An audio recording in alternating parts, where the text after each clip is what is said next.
We've had to travel long and far between cities because your country's so fucking big, and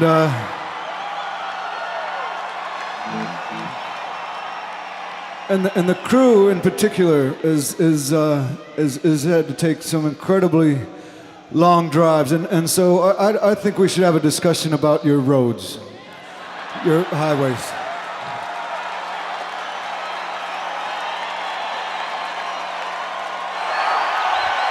And away we go. You're listening to Live on Four Legs, the live Pearl Jam podcast experience, featuring Mr. Stone Gossard.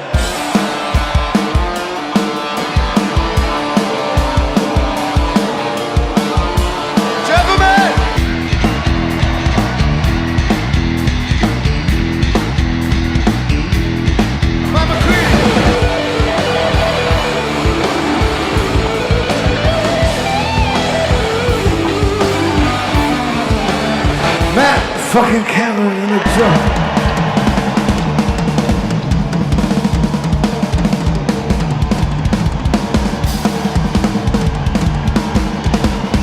Mr. Boom Gasper.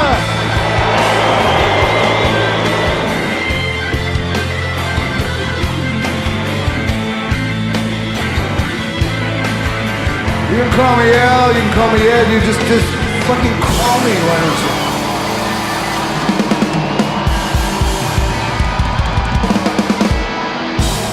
Hello, everybody. Welcome once again to the Live on Four Legs Pearl Jam Live podcast experience. You are here for episode 20. Yes, we've made it this far. I'm just as amazed as you are. Yeah. Remember when we got really excited for episode 10? And I got really excited for episode 2. I know. With episode 10. I didn't think that would happen. Now I feel like I'm double excited because, because 20 is like double 10. And I was really excited for 10. So now I'm... Math. So you're only math, baby. So you're only going to be double the excited when we get to 40 at this point. Oh, I don't even know how I'm going to feel. I don't know how. I'm not good at math to begin with, but that was the extent the math of mine. on that. Yeah, the math on that. The next time we'll be excited, we'll let you guys know. How about that? There we go. Anyway, we got another fun episode for you today with another Patreon guest. We are here with Patrick Bogle. Patrick, welcome to Live on Four Legs. Hey guys, how are you? We're doing good. And we're glad to have you on. I'm glad that you were a pivotal part of our show early and kind of getting things running and getting in touch with us and really steering us in a direction. You pitched to us a lot of shows pretty early on, and I think a lot of them either we did or got on our list, so here we are. Yeah, I'm just super psyched to talk, and I appreciate you guys doing this. It's a lot of fun. Yeah, and today we're going to do our first Canadian show, Ottawa 2005, and like I kind of mentioned last week, we were kind of in between. We kind of jumbled it around a little bit, but last week we did 03. That was Camden. That was one that you were at, Patrick. And before that we did Grand Rapids 06. So we're kind of in the same time period here, but we're jumbling up a little bit. So, if you've listened to the last 2 episodes, you're kind of getting the same, this is the transition in between maybe the last 2 episodes. So it doesn't matter what order you listen to them in, but that's how they happen. So essentially this tour that they were on, this Canadian tour, was the first time that they had done a full, complete Canadian tour. And they did this again in 2011, right after PJ20. And I could be mistaken, but they probably had one for earlier in Backspacer as well. But I can't remember at this moment in time. So this is in between Riot Act and Avocado, and this tour goes on, and they don't do too many. They do an Atlantic City show later in this month that they did Ottawa, but just tell me about the time, just being a Pearl Jam fan in 2005 and hearing about them going on tour in Canada. So I think like for the band, this was for me the experience of seeing them was this one of the more interesting time periods for them. From the Riot Act tour through this, I didn't get a chance to see any of the Voters for Choice shows, but was obviously well aware what was going on with those, and it the band was just really in a very very good zone and a very good creative zone at this time. I wanted to get out to these shows kind of because I thought there was an opportunity to potentially catch them doing some stuff that might have been on the forthcoming album. They hadn't announced exactly what the name of it was going to be at this time, but they had, in the past had been open to exploring their new material on the road. That obviously didn't materialize, but they did a little bit of the Lost Dogs stuff, which was kind of interesting. So you're seeing the beginning of the tour and seeing things sprinkle in, whether it was sad or bringing back Hard to Imagine, and just sprinkling things in here or there from that record. The thing that I really loved about this time period is I'm a big Stone fan. Oh, you're gonna fit in real nice on this show. I'm a little hard on Stone, but Stone Matt loves him. Stone gets away with anything when it comes to my thoughts on him. So we're gonna get along just fine. And he was on, for my taste, he was on a little bit of another level these couple of tours. He just played really well, was doing really interesting things, and this is a time period where I love going back to these shows, and I just started actually getting like even a deeper dive into some of the other shows on this particular tour, because I spent so much time kind of just listening to the couple that I went to, because I had gone to Montreal the night before, and it just the vibe from the crowds are one of the things that I remember at both of these shows. The fans were just so passionately into these concerts, and there was tons of people that were traveling city to city. And it just, the experience of it and the intensity of the crowds was just something pretty special. Right. Now, I think a lot of people, sorry if I cut you off, Matt, I think a lot of people that were on the boards that when I posed this, hey, we're doing Ottawa for our next episode, a lot of people had originally said their initial thought in their mind was get to Montreal because Montreal's the big city. That's where they'll do the big show. They'll bring out all the rare ones. So what made Ottawa a better show in your mind than Montreal? I'm assuming that Ottawa's the better show since we're sitting here covering it today. For me, I definitely enjoyed the Ottawa show more. I think it was happenstance. I think a little bit of it was the night before was the 1 year anniversary of Johnny Ramone's passing. Mm-hmm. They touch on that a lot in that show, and I think it was, in many ways it was heavy on their minds, obviously heavy on Ed's mind with how close a friend he was, and I think it was a good show and a fun experience, but I think they were feeling a little bit more relaxed on the next night, and it just kind of met with the Friday, and it poured rain all day. So we were a lot of people stuck in a parking lot waiting to pick up tickets, and the little merch that was happening at that time. It wasn't a huge merch train, but there were things to pick up from 10 clubs, whether it be posters and whatnot. But it absolutely poured that day, and the venue itself was way off the city, unlike Montreal, where the venue is walkable from hotels and whatnot. You got to drive to the what was then the Corral Center, and I just think that the vibe was just good in the air, and the way the band attacked what I found to be a really engaging set list. I also had the extra treat of when it did stop raining, wandering inside to do the pickup of the tickets. And one of my brothers was with me, and he's been a sort of a good luck charm. He's gone to a few shows with me, and usually when I bring him, something crazy happens, whether it's the second night of Randall's Island or Jones Beach 3, where they played a bunch of No Code songs. Well, he ends up at this one, and ultimately we've got the sound check where I kind of got confused for a minute. I was sitting inside and I'm hearing the sound coming out, and I'm like, somebody's playing an Eddie Vedder live concert tape, because I'm hearing him play Can't Keep, and then I'm hearing him play You're True. And I had a tape of him playing at the Wiltern Theater from February of 2002. And then slowly it dawned on me. I'm like, oh my God, you idiot. He's sound checking these songs right now.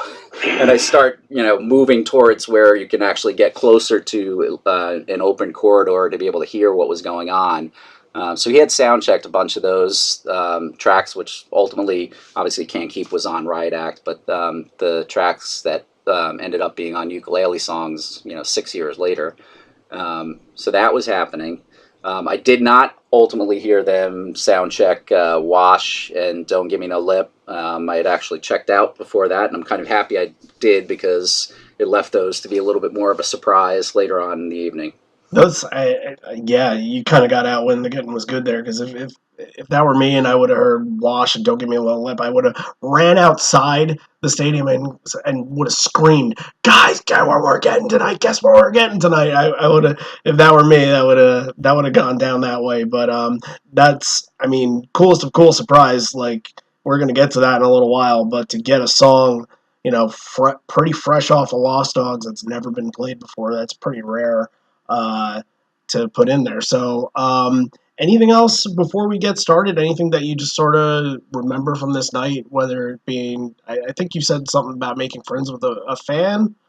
Well, we had the both nights basically. The same group of folks that had 10 Club tickets were we were all pretty much in the same few rows on Mike's side on the floor, and one of the guys who was there both nights, he got caught in the pouring rain, and I, to this day, don't remember his name, and I've been dying to find out, who he was, because I just didn't keep touch. But he ended up getting soaked in the parking lot, and he didn't have any extra clothes, so he had to borrow a friend's girlfriend's extra clothes, which were basically Adidas tennis shorts and a Ringer t-shirt. He was, big guy in skinny clothes getting these on. He not a big guy himself, but trying to do this, and he went with it for the entire evening. And on exit at the end of the show, he had everybody in stitches, because he was just calling attention to himself and started screaming out, "Is anybody ready for some 1970s tennis?" And he had that full-on outfit. All he needed was a headband. So I'm guessing that he couldn't shell out the $30 to just get a new shirt. I'm thinking that that might not have been his second show of the tour. That might have been probably like his 13th.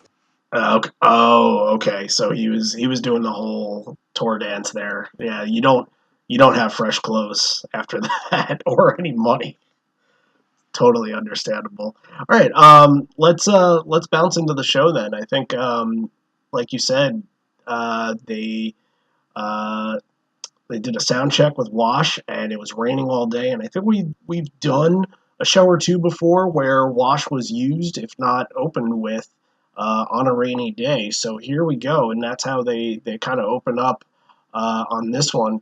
I thought this was a little bit mellower of a version than usual, but the acoustic is such a heavy presence here that it sounds really good. And I think the ending, I wasn't sure on it until the end, and where Ed's voice was at the end, and then the end, it really sold me on it. I thought that they kind of really came back with it. It was a little, I guess for Wash, it was a little timider than I wanted it to be.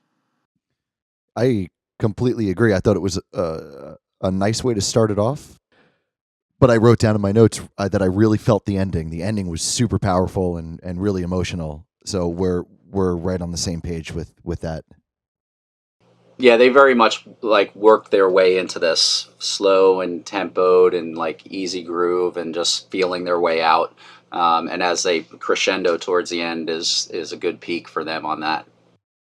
And by saying timid, that doesn't mean it's necessarily a bad thing. It's just, obviously we've done so much to cover certain songs, and we get so used to certain ways that songs sound that we're kind of comparing to other instances here. And and while timid is not that's not necessarily a negative aspect here, it's just kind of comparing it to where other washes may stand that sound kind of gritty, that sound kind of gloomy.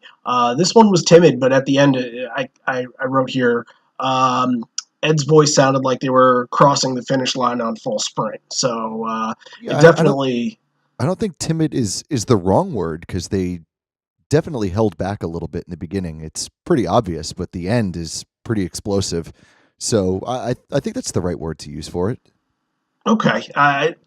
It wasn't meant as an insult to the song, No, I so didn't to take I didn't speak. take it You know that what way. I'm saying? I Yeah. knew exactly what you meant. That's yeah, because I felt the exact same way.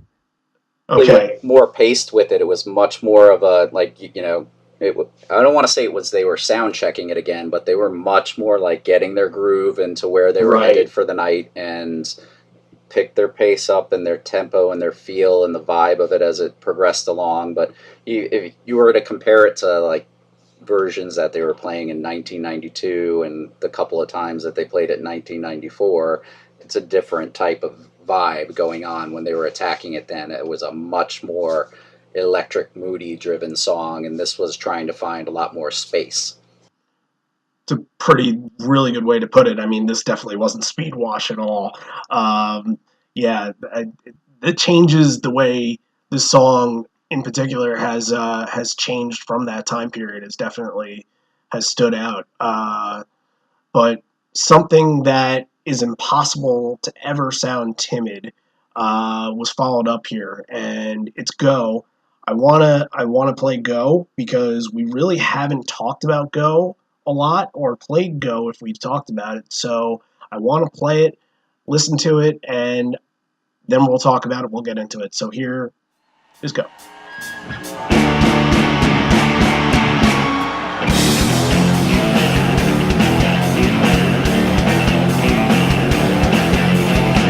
Oh, please don't go out on me, don't go on me now. Never had to the beach before, don't go on me now. I swear I never took it for granted, just thought of it now. Suppose I abuse you, just passing it on. Fun. Once person survival, naked and sharp. Moving on so swiftly, we set the top. I pulled the covers over, yeah, should've pulled the alarm. There were my nemesis, I fool I'm fucking gone. Fuck. Fuck. Should. Should. It's down the line. We talk about a lot, and during the set list creation episode, we talked about how we were going to really start the momentum of the show, and we chose Corduroy. And I think in a lot of people's minds, it directly goes to Corduroy when you think about picking up the momentum to start the show. Uh, you know, and I like when things are kind of changed up a little bit, and I'll get to that later when we do hear Corduroy here. But I think to really start a show and to get the crowd in a frenzy, I think you want Go.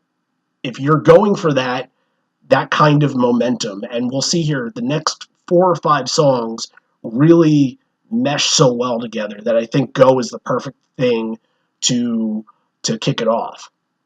Yeah, it definitely is, because it sets the pace here, like you said, for the next 4 or 5 songs. And I really have no notes for Go this week because I love the spot.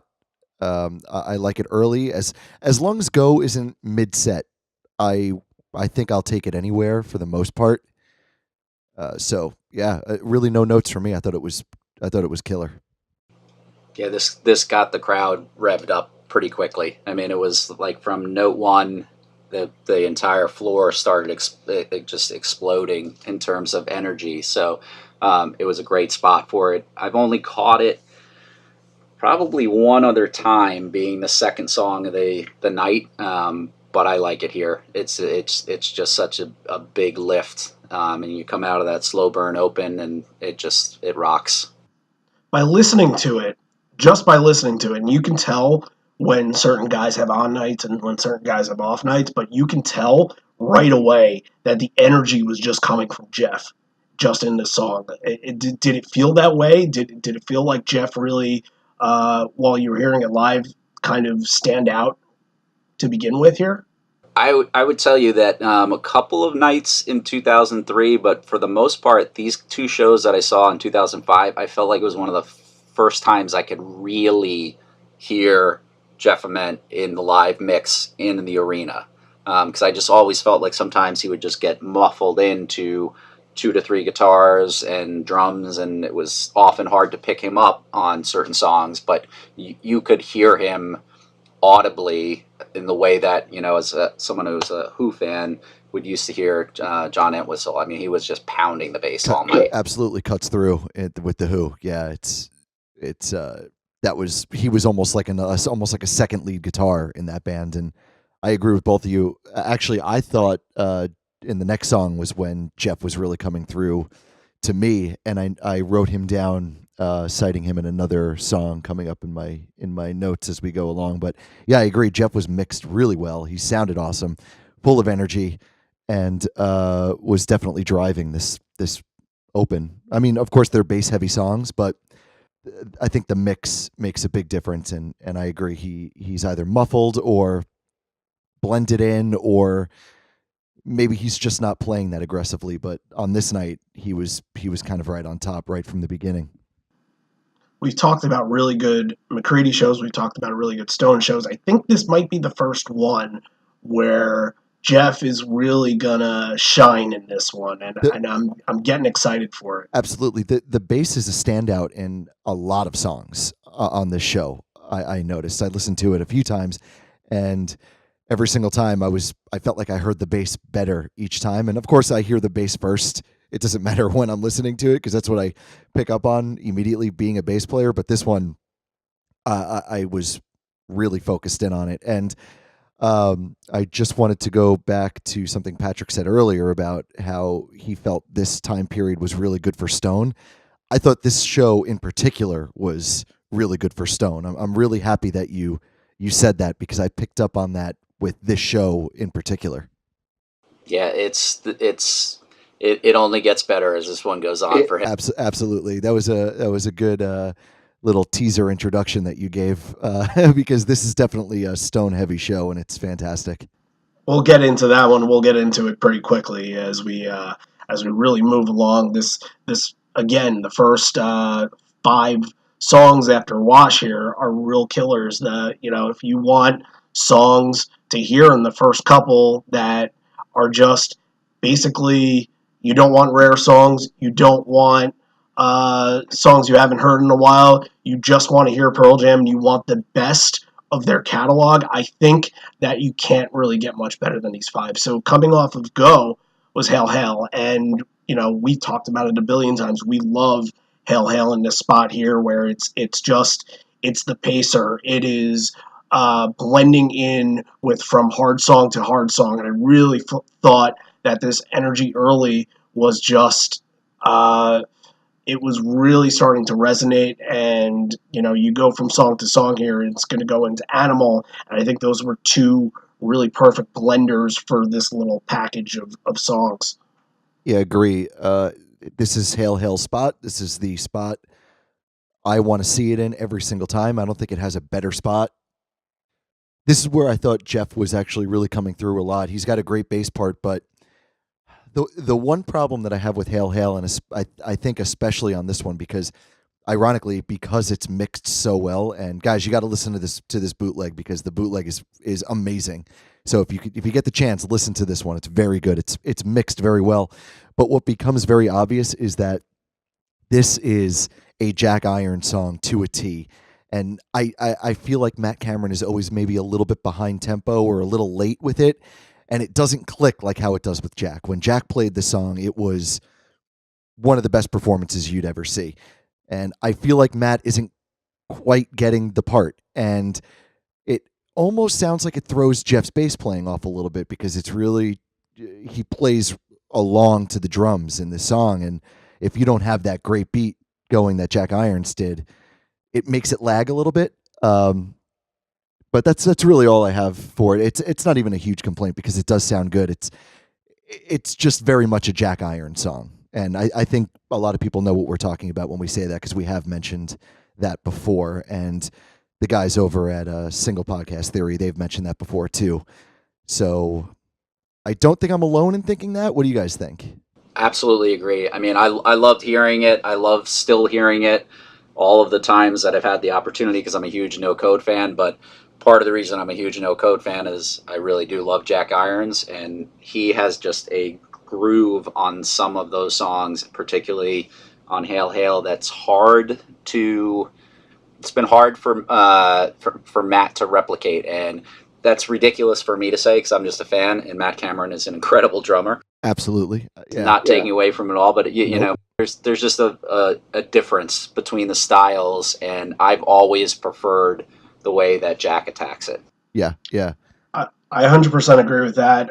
Look, the big three of their drummers throughout their history, Cruisin' and Chamberlain notwithstanding, I've always felt like Matt has had to lift himself to levels that aren't necessarily in his wheelhouse when he's had to imitate Jack. And when he's had to imitate Abruzzese, he's reached those levels, but he's not as flashy as he was. But in my eyes, I always feel like Hell with Matt, it's not bad, but it's just a little basic. I thought that Jack put a little extra effort into it, especially in the beginning. You kind of hear those hard pounding toms in the beginning, and that's kind of his specialty. While Matt is way more of a cymbal heavy kind of guy. 100%. And I think a good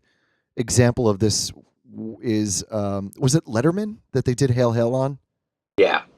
Watch that, everybody. It's really, really good. And it's the perfect example of Jack Irons destroying the song. And it's what it's supposed to sound like. And again, Patrick, like you said, I'm not trying to take anything away from Matt Cameron or say he's any less of a drummer because he's one of my all-time favorite drummers. There are just some certain things, and this goes across a lot of bands where someone else will join in, and it's just not exactly the same. It doesn't mean it's not good; it's just not the same, and that's I think all we're trying to say. Yeah, and the good news is Matt's going to shine pretty heavily later on. A few times, I thought, yeah, definitely. I think we have to kind of say it the other way as well, that if Jack were in the same role that Matt is in now, if Matt had recorded on No Code and Yield, we would be sitting here saying, well, Jack can't really reach, or let's be realistic here. What if Matt left the band today and Jack had to play stuff from Riot Act or Binaural? He would have a really tough time playing stuff like You Are and God's Dice, just stuff that really makes Matt shine. Or we could say, if it was the first way you said, where what if Matt was first and then Jack Irons, we might be saying that'd be a little strange. It would, but we might be saying something like, oh man, this Hail Hail, this Jack Irons guy, he's too groovy. He's got too much groove. Because that would be how we know the song, but. Yeah, you're only as good as your last, as the original.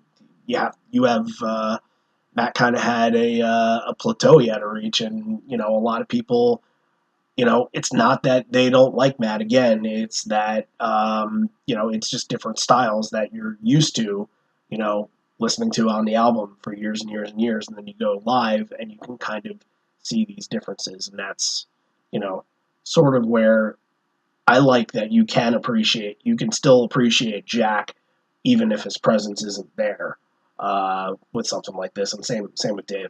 All right, keeping on pace here is another one that I love back to back with Hail Hail. It's Animal, and again, ideal opener. There's usually no bad version of the song, and it's a fairly safe bet to put it in every 2 or 3 shows or so. You don't want to hear it every night. If you're on tour in Canada and you do 12 or 13 shows and you hear it 4 nights, I think that's pretty good. It doesn't spoil the song too much, because I can see it. If you're hearing it like 8 of those 12 nights, I would get a little tired of it. I think it would be a little tiring, especially playing it in the spot. But to me, this was really the first time that I noticed the crowd at all. And we were kind of talking about the mix yesterday, Patrick, but Ed kind of stops at the end, and you can hear the crowd. It's not that I didn't think the crowd wasn't in it, but you really hear the crowd on that. I'd rather be with an Animal part, and you could say, oh, they're here. Cool. I am listening to a live show. Yeah, they definitely, the experience of being in the venue is a little bit different than the bootleg. I don't know if they were just audibly pulling back on the audience mics that they had at certain times. I would have to imagine that is the case, and then just plugging them up when there were times where they were looking for, when Ed was looking to the audience to help out and fill. But that is one of the first times you really pick it up. You hear some subtle things here and there across the first few songs, but that's the first time that you get a big presence of them. It really does sound, and I wonder if they had plans to do something with this Canadian tour, like a live on. I think this is one of the best bootlegs that we've heard so far. It's a phenomenal sound. Like, this really sounds like they can put a record together with this absolutely, mix. 100%. And I completely agree. And there's a lot of things we had talked about it, Patrick, that people from the Canadian tour. There's somebody that wrote a book about it called The All-Encompassing Trip. And you told me yesterday somebody filmed kind of a documentary following them around the country too. Yeah, it was happening. I don't know where it is. I don't know if they ever got the ability to put it together, but I know that there was people that were following them that were actually filming everything as it was going on, and just from an audience, like parking lot crowd perspective type of thing. Right, and that kind of brings in some perspective on how important this tour was, and it just leads me to wonder if they were, even if it was kind of in the back of their minds, like, okay, maybe we use this for something in the future. Do we put out another live on 2 legs type album? But as far as I know, I don't think anything came to really be with that. But again, great mix. This is one I would absolutely encourage everybody to go out and listen to somehow if you can, and proper bootleg. If you want to, go out and buy it, or beg us. Maybe we'll send it to you. Who knows? No, go out and support the band and purchase it. If you want to donate to our Patreon, maybe we'll send it to you as a gift. I like that. That's a fantastic idea. All right, so we're moving here, and again, we're at the tail end of this really meaty section of awesome, fast-paced, heavy songs. And when we're talking fast-paced and heavy, this is literally my favorite song in the band's history, Brain of J. And I think out of all the versions that we've heard, I've been trying to think what my favorite version is that I've heard so far. This might be it. This is such great, fast, tight. It blends in with the energy that they used for the previous 3. And man, I was blown away by it. And I thought that you can't get much better than how it's originally played. But this was phenomenal. Yeah, it sounded good, and I felt the same way with Animal that I did with Brain of J here. And it's that they're not showing off, and they're not doing anything flashy. They're playing the song, and that's what's making this a fantastic rock and roll show. It's because they're just playing the songs. You know what I mean? It's like they're not going over the top. They're not trying to go too crazy too early. They're just playing the damn songs, and they sound phenomenal. It felt natural. These Animal and Brain of J specifically together, they just felt really natural. They felt like they were in the zone, in the pocket, and they didn't have to do anything flashy. It was really crisp. I agree with that. Super crisp. Agree with that. It felt like they were all on pace with each other. That they all kind of, without without seeing what the other one was doing, they all kind of had this sensory idea of, this is where we're going with this, and they were all feeling each other early. Didn't seem any equipment problems, nothing like that. So, Exactly. yeah, I mean, phenomenal. I got nothing else because I'm just blown away on how good it was. Yep. I had no notes on Brain of J. I just love it. It's one of my favorites, and was so stoked to be able to hear it again. And I thought it was just as you guys said, it just rocked, and it just felt great. That's one where you see early and you say, like, what the hell are we in for the rest of this night? Absolutely.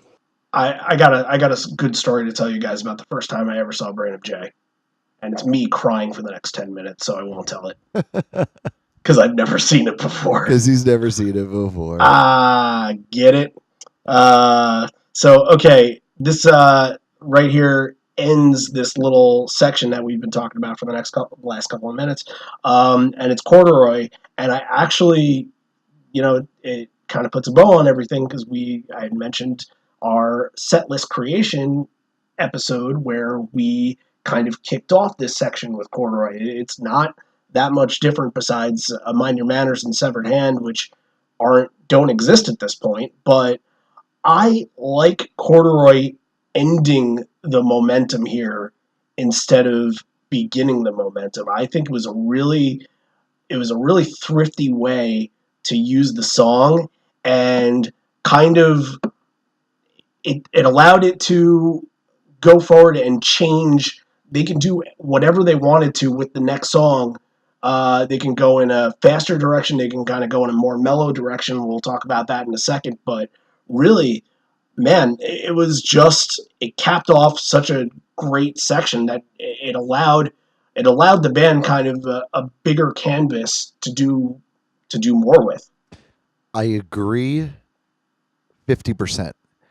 Okay. I really hate this spot, but it's really funny because what I wrote was the end of the song, the jam, is such a good ender to this, first part of the set. You don't get better. It was written to bring you into the next phase of a set. The problem is the entire beginning of the song. I really don't like it coming that late. It's like I almost wish they could have broken it apart and done the beginning of corduroy and then done like medleys and then ended like the medley with like with the ending of corduroy because it would have wrapped it up so well, and it did. It's just the first 2.5 minutes that I felt I didn't like in this spot. The performance of the song, I didn't have a problem with the performance outside of the slight slurred speech that Ed was singing with. You're right. I actually thought it felt a little rushed. I thought this was the one song in this whole grouping that I thought they were rushing just a little bit. I think they got super excited, which I don't know how you couldn't. The beginning of the set was just so freaking fantastic. But I'm wondering if they fell behind a little bit just because, the first group of 4 songs, like, they're really fast and intense that you're not sitting there and talking to the crowd. So Eddie has to, kind of catch back up really quickly. It's going on his sprint versus marathon. Just, having played in front of people before, when you're on a roll and you're in a zone and you're playing a lot of really upbeat songs, sometimes you just get really excited, and sometimes songs will, like how we say, will start to kind of get away from you. That was not the case here. It wasn't starting to get away from them. I thought it was just a little rushed. I thought they rushed through it just a little bit, but yeah, don't like the beginning in this spot. Love the outro in this spot. Yeah, the only thing I love this song live with the outro that they would take in 95 and 96. And that's the only thing that I can really ding on it, is I would love to even hear that outro even extend a little bit more on this one. But the one thing that in retrospect, listening to this now compared to some of the later years, it's funny because it seems, I listen to it and I'm like, this is a better pace for me in terms of how it sounds. Because I think in some of the later years, it got so heavy and so quick that it almost turned into like a 3 minute and 50-second song versus a 4.5 to 5 minute song that it is on Vitology. Yep. So I like them. I'm with you on the outro piece. I could have even taken a little bit more. Yeah, no, I agree. Yeah, I think this is Corduroy's a song that cannot be rushed. Completely agree. I think one of the things that we talked about when we were doing Vitology era tours was that it started off really slow and it didn't materialize. It felt like those, at least from what we heard of Corduroy, and Matt, you were super, super critical about those versions, that it just didn't mesh yet. It felt like it was either too slow or it was not there for the pacing. I felt like this pacing was really good, and I get what you're saying before, Patrick, that now if they do it sometimes, they will try to bust through it completely, and I'm not into that. As long as we get a good outro jam on this, and we've heard, I think, 10-minute versions of Corduroy, whatever they do with Corduroy nowadays with the chanting and the double bridge, double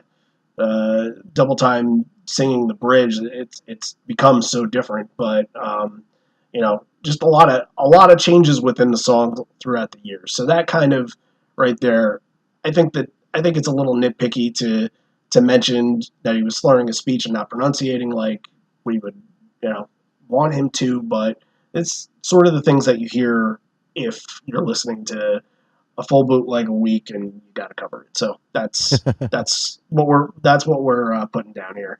All right, so this kind of starts out the next section here, and we start Immortality. They don't really talk beforehand. He might say good evening or something like that, but I didn't write it here.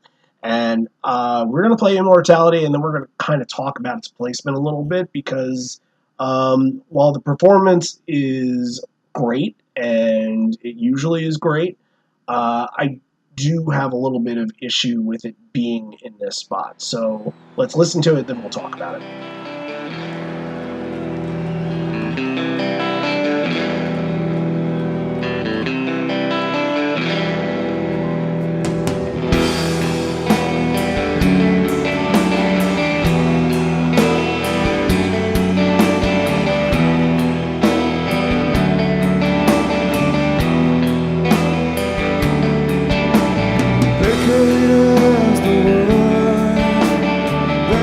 Has no place in it.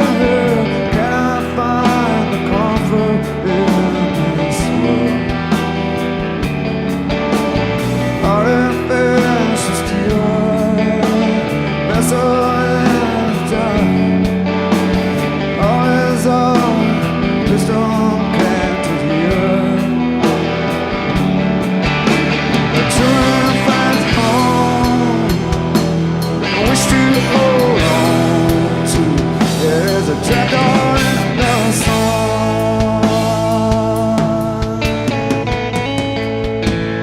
Immortality.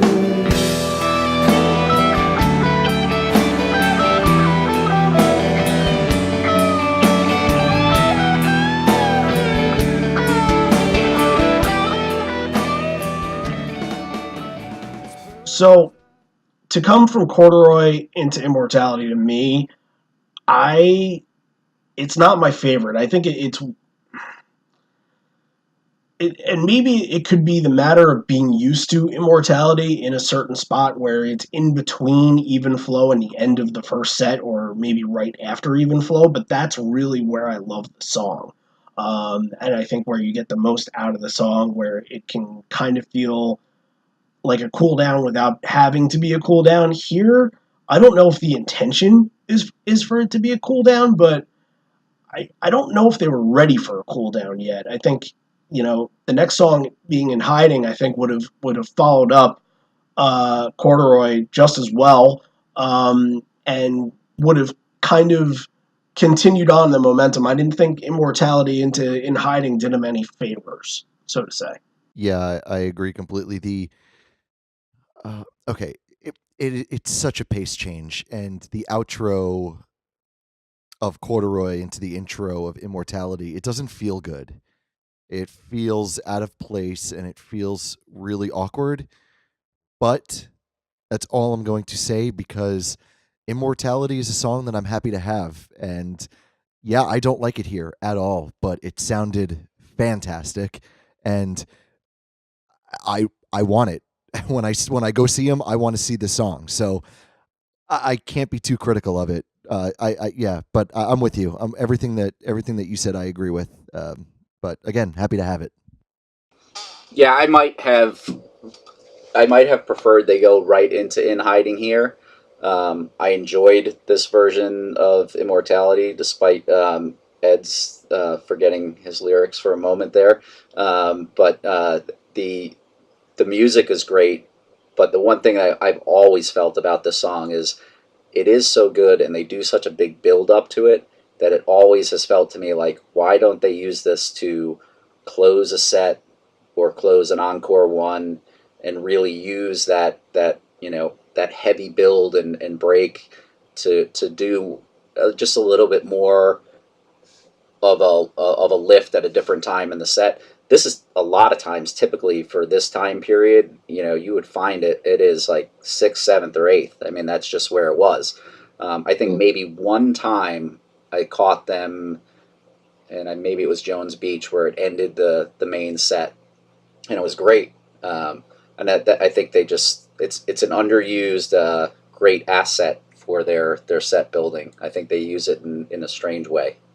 It's interesting that you say you would like to hear it to close an encore or something like that. And I'm just trying to envision how it could sound in my mind. And I'm sort of, for the last minute or so, I've sort of gone back to saying that you can do a live into Immortality and then finish with Indifference. And I think that would sound really good without, I feel like if you close a whole show or even a set with Immortality, I feel like there's still something there. There's no finality to it, but maybe putting it with Indifference feels like it will mesh so well together. I don't know if that's just me, but No, I agree with both of you, actually. Okay. Yeah, no, I would take it either way. It's such a beautiful song, and Patrick, I think a big issue I have with this show, which is really the only issue I have with this show, is I feel like there are a lot of songs that are underutilized that should be making huge impacts and some huge splashes in in a few spots, and I think they're misplaced and they're underutilized, and I think this is the first example of that in my notes. So very strange, very strange. Yeah, I, I think Immortality definitely is a strong enough song to head up another section, whether it is, starting momentum or coming off of even flow and continuing momentum, or if you want to put it in the encore, sure, that's not something I feel we see too often. So it I'd should be take a it. little more, yeah, it should be a little more diverse than it actually is. But again, that's not, Matt said it. It's not knocking the song. This has always been a top 5 song for me. So I'm very, very happy to have it in class every single time. So Yes. Ed gets on the mic and he says that they are taking care of a couple requests tonight, including the next song, and that's where we get In Hiding. And there's something that hit me really nicely about this version. It might be coming off of that same Brain of J vibe where it was just crisp. It felt like everybody was together. It felt like everything kind of swung in their favor for this. And the high point of hearing In Hiding live to us was always going to be Vic Theater, but this is Yeah. this is reaching up there. It's not at Vic Theater level just because of the impact that song had at that night, but man, this version sounds terrific. Yeah. Now, again, I don't like the placement here. I don't like it after Immortality, and I don't It really should like have it. followed Corduroy. I don't. Again, this is another one where I think it's underutilized. It's not utilized properly. I think these sing scream-alongs that are performed wonderfully. Like here, I mean, you're right. It sounded great. It's just not. It should be saved. It should be properly utilized by the band and by the crowd, and I wasn't getting that here, even though it was. I'm not saying the participation, everything, the reaction, the band, everything was fantastic. But I feel like there's a bigger payoff if there's more of a build up to it, if that makes sense. Yeah, absolutely. I mean, this is a song where I always felt like it could be almost the last song before, or the penultimate song of a set before they close the set. Not close the set with it, but lead into a closer. Because it builds, it picks up energy, and then if you go in, especially if you're going to choose like a hard hitting end of set song, that's where I feel like it would be. You'd get your most bang for your buck from it in terms of the experience. But I agree with Randy, because it's sort of a chameleon of a song. I mean, you could put it anywhere because it's going to hit with the crowd anywhere it goes.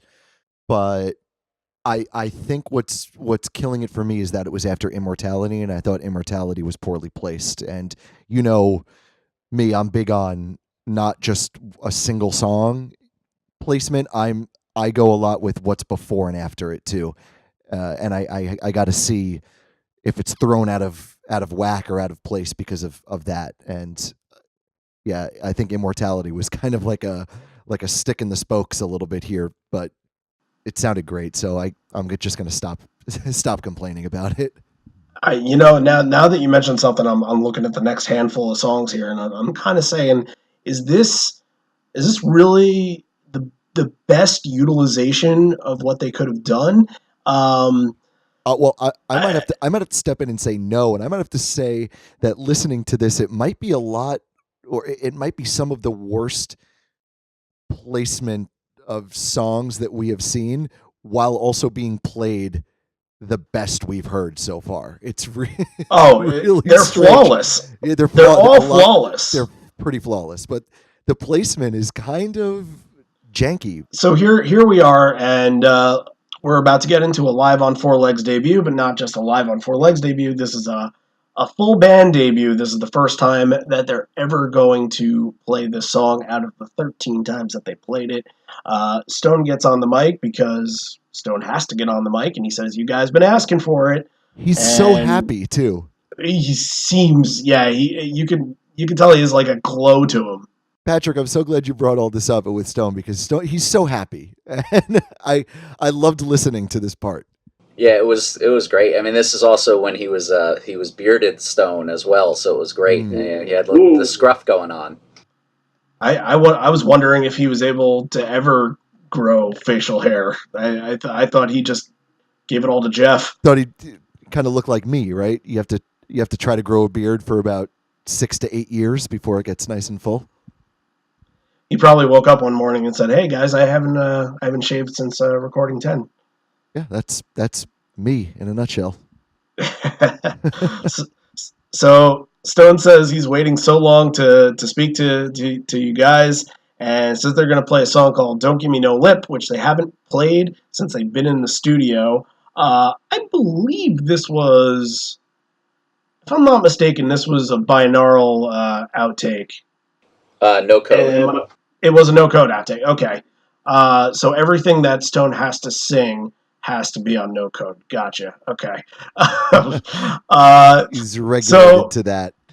Yeah. But Stone is saying that he actually had to teach the song to Ed earlier. So I wonder if you would have stayed to hear this in sound check, if you get a little bit of Stone being like, okay, not like this, but like this. Remember from literally 9 years ago, the last time we played this song. So yeah, and also, Randy, I'm glad you brought that up. How you would have gone running out saying, "Oh, you have no idea what we're going to get tonight." If you heard it. I would have been the first one. It's a good thing, because Stone says he had to teach Eddie how to play the song again, and I mean, you know how they do it. They'll sound check some stuff, and if they don't feel like it's working in sound check, they might 86 it for the night, and that sound check might have been a big factor on whether or not they add it to the set, and you could have been running out there in excitement saying, and then you get in and they don't play it, and everyone looks at you like you're a jerk for getting everyone's hopes up. Yeah, that's I can't remember what they sound checked this past year, but it was something super super rare that I think it might have been. You know what? I'm thinking when they sound check in Chicago with Evil Little Goat, Yes. or you know what? They put Evil Little Goat on the first night set list, crossed it off, and played it the second night. So a lot of people were really like, "What the hell is that doing here? That shouldn't be here." And then they ended up doing it. So it's a little bit of a different situation. But anyway, let's hear it for the first time, for their first time, for our first time. Don't Give Me No Lip.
I think that was the first live version I had ever seeked out and listened to. I don't think I've ever listened to them doing it live in the 12 other times that they've done it since. And man, this is a lot better than I thought it would be, and especially on the first go of it. Now, as far as vocals go, I was telling you this yesterday. I think that Stone has a lot more energy and a lot more to offer when he sings this rather than when he sings Mankind. I think sometimes when he sings Mankind, it gets a little with Ovaltine, like Listerine, and it gets a little boring. But this, there's like so much confidence. Mankind's a little bit more monotone, and he can't really project, I think, and it makes it sound lame, maybe, question mark. Yeah, that's it brings out kind of dorky, I don't want to say Stone. lame, but yeah, it's a little little. He's got to do a little bit of walking and chewing gum at the same time on that one, especially with the way he's got the chord progression set up on that. I mean, you watch him play that and you're like, what are you? I mean, that is, you've gone into a direction that is making life more difficult. So, the thing is about this, I don't know if it's been this way for the other times they've played it, but this night, no guitar. He's just up at the mic all alone, and Ed's got the guitar doing the rhythm part. I love how he cues him, Eddie, Bridge. Bridge, Eddie, baby, Bridge. It sounds good. So, I mean, yeah, I thought this sounded fucking awesome.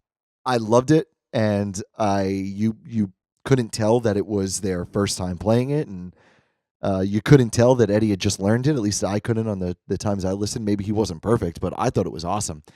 But again, this song is so fun and so poppy, and it is so Stone that I feel like it was wasted here. I feel like this should have been That's busted what I out was. towards the end, and Yeah. do you think end of first set? Do you think?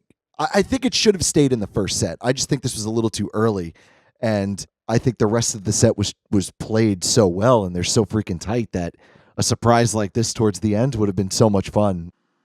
Even right after Even Flow, I think would have been really nice, because I think every time you kind of get after Even Flow, you're kind of like, all right, well, that's your dedicated halfway point. So here's a couple of songs that they kind of go through here, but it would have threw a whole new wrench into the game if it was right after Even Flow, and then you're kind of saying, okay, Even Flow, and then oh crap, they did Don't Give Me No Lip, but after that now it's anybody's game. Anything can be played here.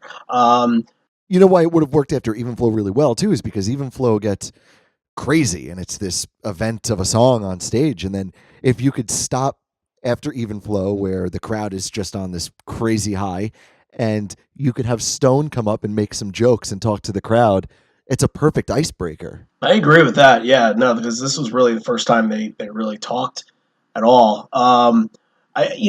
Trying to think of a good baseball reference for this, and I think I got one. It's kind of like when you're debuting your top prospect. He's maybe like the number one or number two prospect in baseball, and he's making his debut middle of July because the Mets are ravaged with injuries. Patrick's a Met fan, by the way, Matt.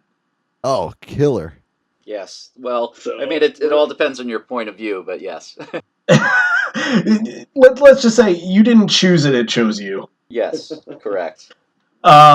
So say Mets don't have any top prospects as of this moment. So say Tim Tebow was their top prospect and was the number two prospect in baseball, and he is debuting on the roster in like mid July after the All-Star break, but they're hitting him seventh. Like you're kind of saying, well, okay, I get it, because there are other players in the lineup that obviously you have more experience, and you just kind of want to see what you have of them before you can really put them in spot. But man, these are songs, not players. Be confident. Be confident with these songs, because man, Don't Give Me No Lip went 3 for 3 with at least a double and a couple RBIs here. Yeah, I think that this probably went off better than their wildest dreams. You would almost think that they had been, studio rehearsing this pre-tour and then sound checking it every night the way it pulled off. Not that they just kind of, hey, let's do it because here's how it's going to work out, and I just don't think that they were even ready to think that it was going to work out. They went for it, and it worked out way better than they could possibly imagine. Yeah, I thought they nailed it. I thought it was great.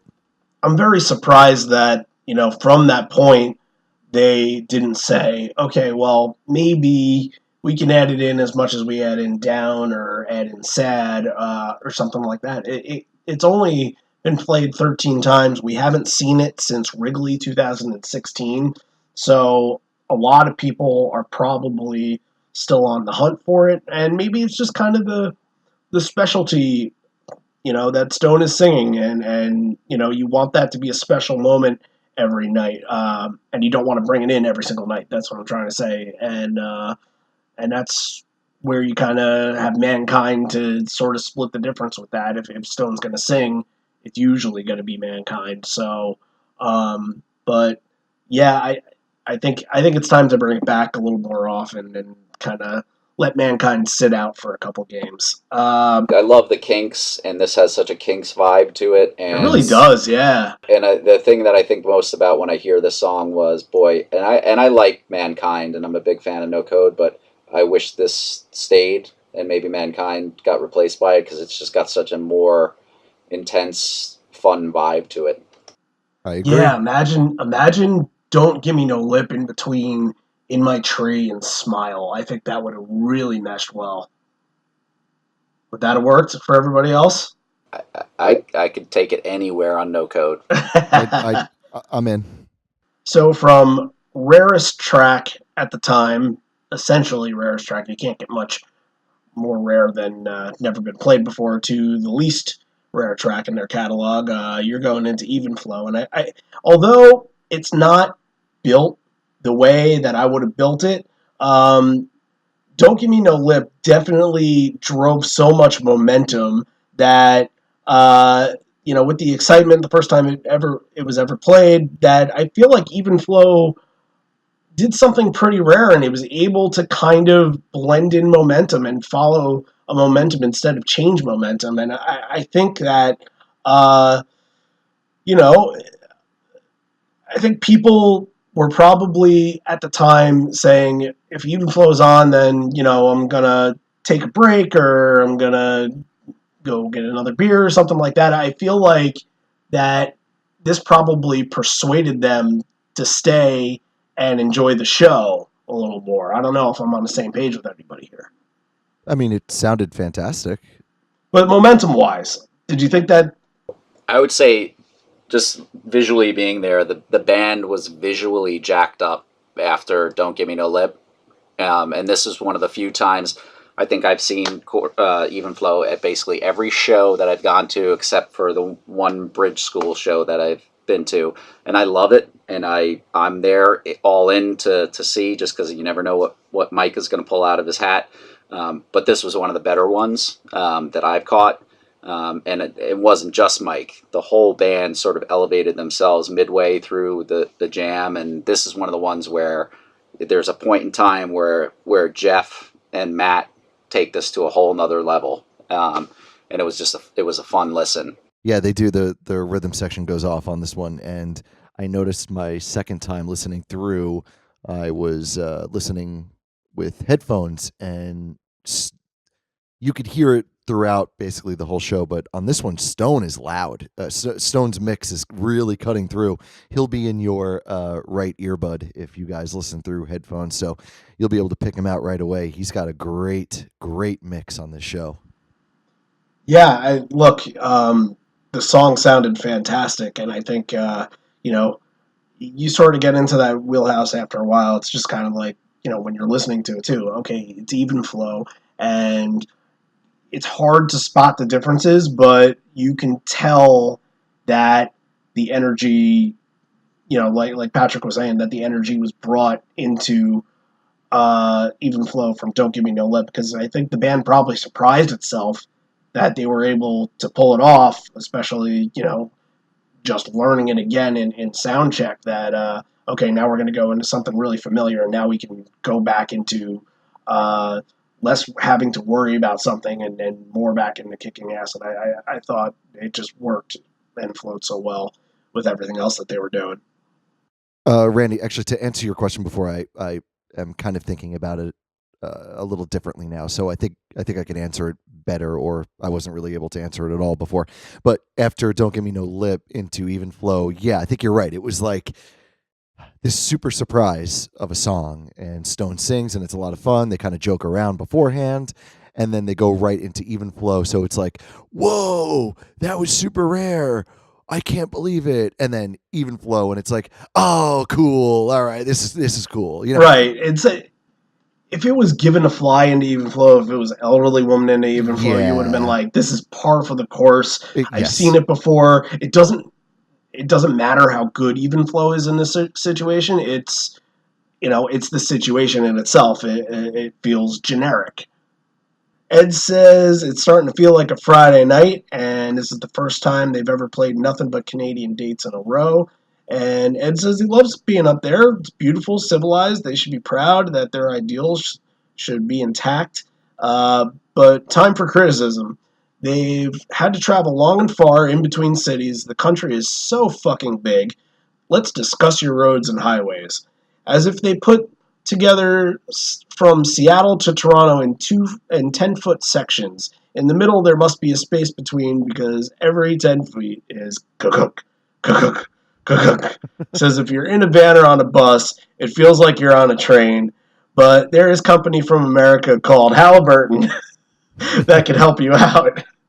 And man, it's been a long time since I've heard the word Halliburton. Yeah.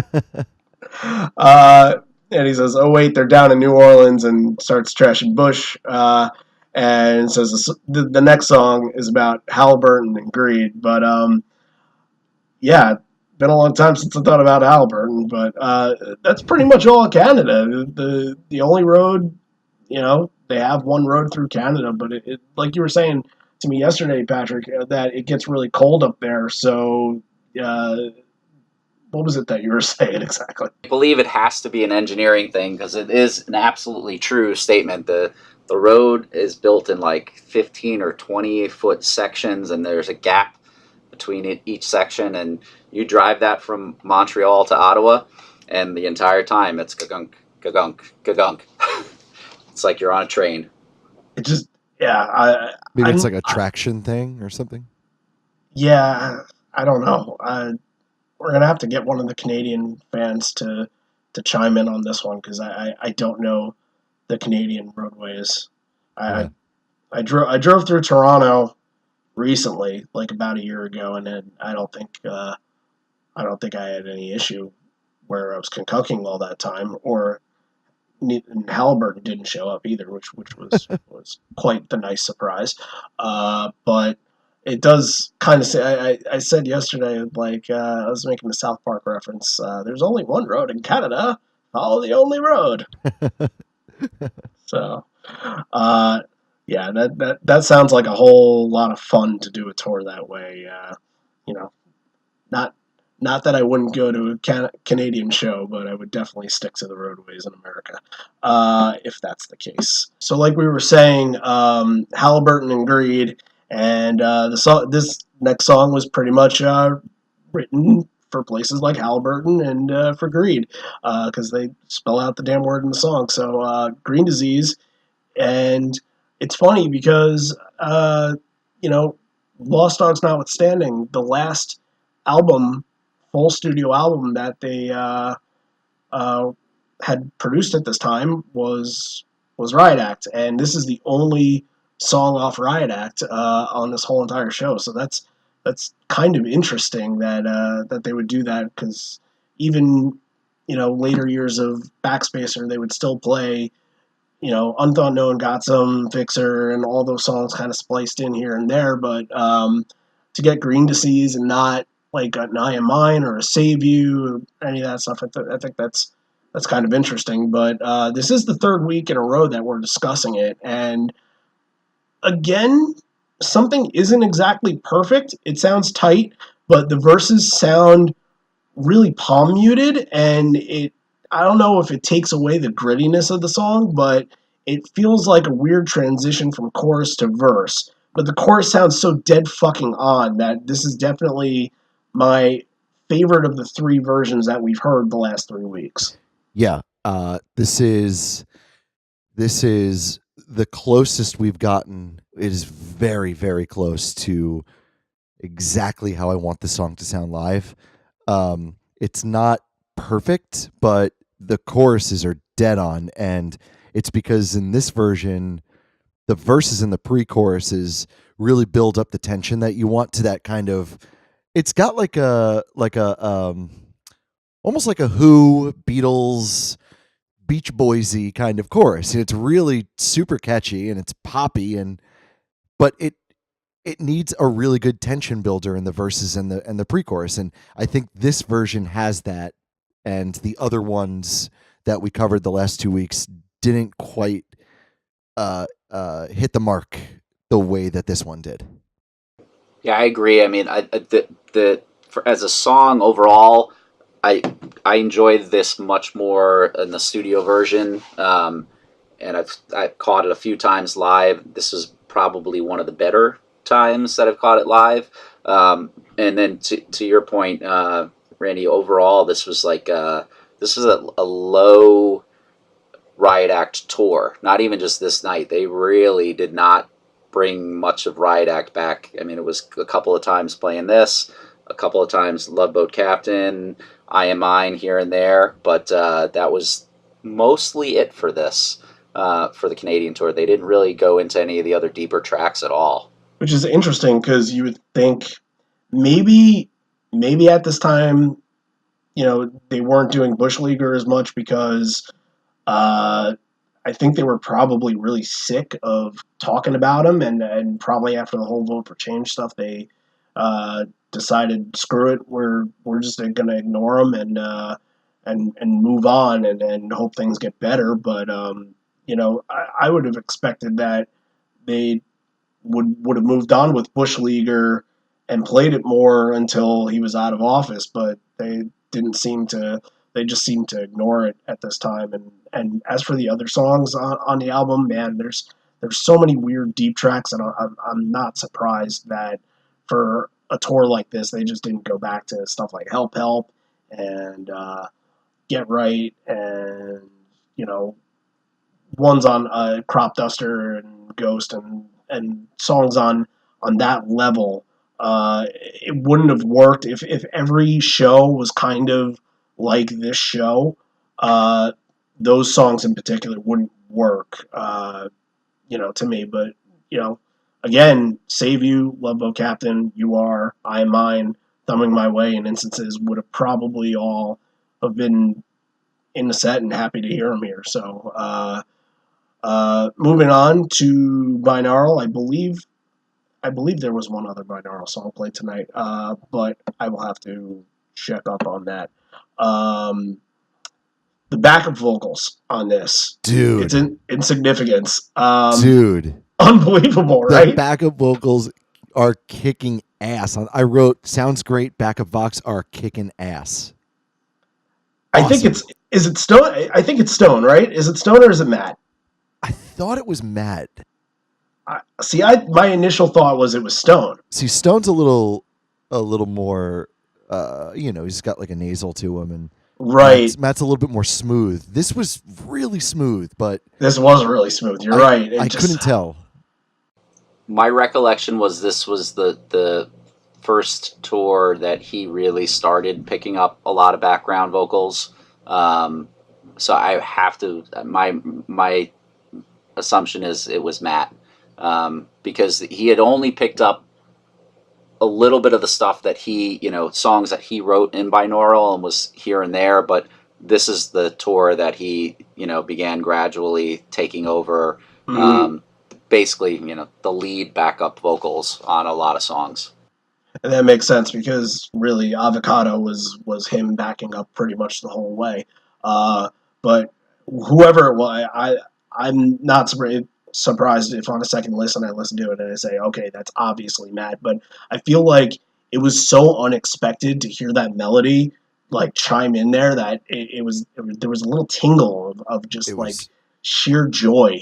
It was awesome.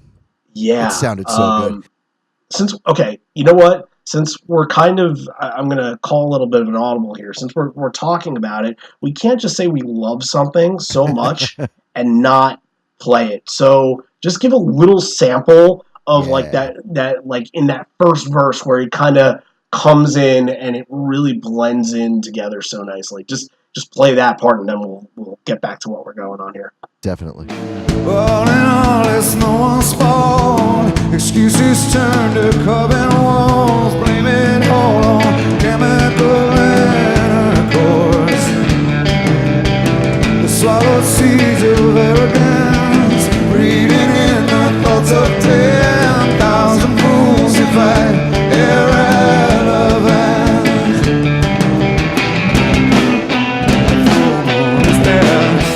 This is, outside of the amazing backup vocals that we just listened to. You're welcome, by the way. This is pretty much the spot that you expect to hear this song, mid-first set, post-even flow, and I'm not really sure where else it could work.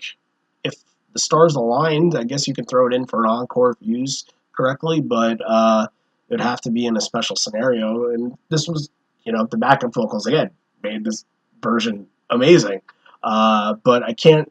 It's not as usable as other songs are, and I feel that way about a lot of binaural songs, to be honest with you. Yeah, me too. But I think with this one here, I think I like the spot. I'm still deciding. It all depends on whether I like it after Green Disease, whether I like it what's coming up next. But again, yeah, like you said, I don't know where else it would go. Happy to have it. I like hearing it, but it's a little bit of a toss in sometimes, and I'm getting that vibe here. Even though it was played beautifully, it's just a little tough to place sometimes. Yeah, my only thing with this song is that I've always, like, deep down inside felt like I want to hear Stone even go more on the solo. More. But at the same time, I'm, like, cognizant of the fact, like, okay, can't do this on 10, not for this band. You can't have, like, 10 songs that just expand every night and go really, really elongated. But this one has always had that vibe where it could stretch and be an experience, and you hear him noodle a little bit on it. And I just, like, one time want to hear, that 6.5 to 7 minute version of it, Insignificance. Sure. But it's funny because I went through this thing for years where I was in one boat, and I felt like there wasn't really. I felt like there should have been a boat where either you were a fan of Grievance or you were a fan of Insignificance, and I was a really big fan of Grievance because Grievance I feel like had more to play off of. I thought that it should have been their single off the album instead of Nothing As It Seems. It should have the two singles off that album should have been that and Thin Air. I don't know what they were thinking, but it just after a while I kind of got over that. The idea of like maybe they were the same-ish sounding song, except like Grievance was had a little more rhythm to it, while Insignificance had a little more melody, but they kind of mesh well together. I don't know if you guys get that vibe of that they're very similar. I do, and if you remember, I think I had them both on my league team because I was like, well, I got to hit with one of them at some point, right? And nope. But no, I wanted them because I thought that would have been a good strategy, which it wasn't, and because no, I do really like both of those songs. They are similar, but a lot of I songs in the set, Insignificance and Immortality and In Hiding and I Got Shit. Good transition between the two songs that I don't think I would have expected to sound good because they're two completely different songs. And I think I didn't really overthink this one. I thought it was fine. It's in around the same spot of the set that usually is, and it had good flow and tight and energetic. Yeah, I didn't really think too much of it either. Mostly because it's really not doing anything for me, unfortunately. And I do love the song. It's almost as though Shit and Insignificance here, one following the other, when they're paired, they're coming off as fillers in the set, and I didn't really think much of it because I kind of easily forgot about them being there. And that kind of pains me to say because I like them both, but. And it's that's kind of a very loose feeling for it that they felt fillery. So it's just like an afterthought. It wasn't hitting me as well as some other transitions in the set.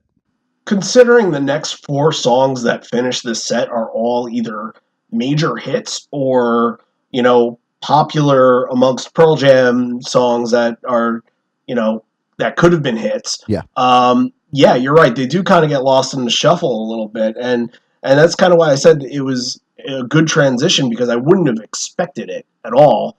But that's fair. I agree with that. I see your point though. Going back and looking at the set list and all the people that have chimed in and said, "Hey, I remember the show." Nobody has said really good I Got Shit or really good Insignificance, and I've heard people say that about both songs before that sure. They were highlights, and here not so much. Yeah, it was super hard for these to be highlights in this set in retrospect. It's played well. It's fun. I've seen it a bunch of times. I love it. But it's, it is kind of, it's the word that you have to use that like Matt said, it kind of feels like filler. It's not filler, but when you're looking at it in hindsight, that's how you're looking at it. Fun, well played, like to hear it, but there's things that are about to happen that are just on a different level. Definitely. 100% agree. 100% agree. And I'm actually like, with the next 4 songs that are so strong, they're not just, strong for the average Pearl Jam fan, but they're strongly played, all of them. I am at a loss of what we should play here, because a lot of people have talked about Jeremy and a lot of people talked about Black. So we're just going to talk ourselves through it, and then we're going to figure out what we're going to play. So we go from Shit to Jeremy, which again, we had mentioned how strong Ament was really early on, and again, you hear him loud and clear during Jeremy here, and that it's another one of his songs that you do hear him in.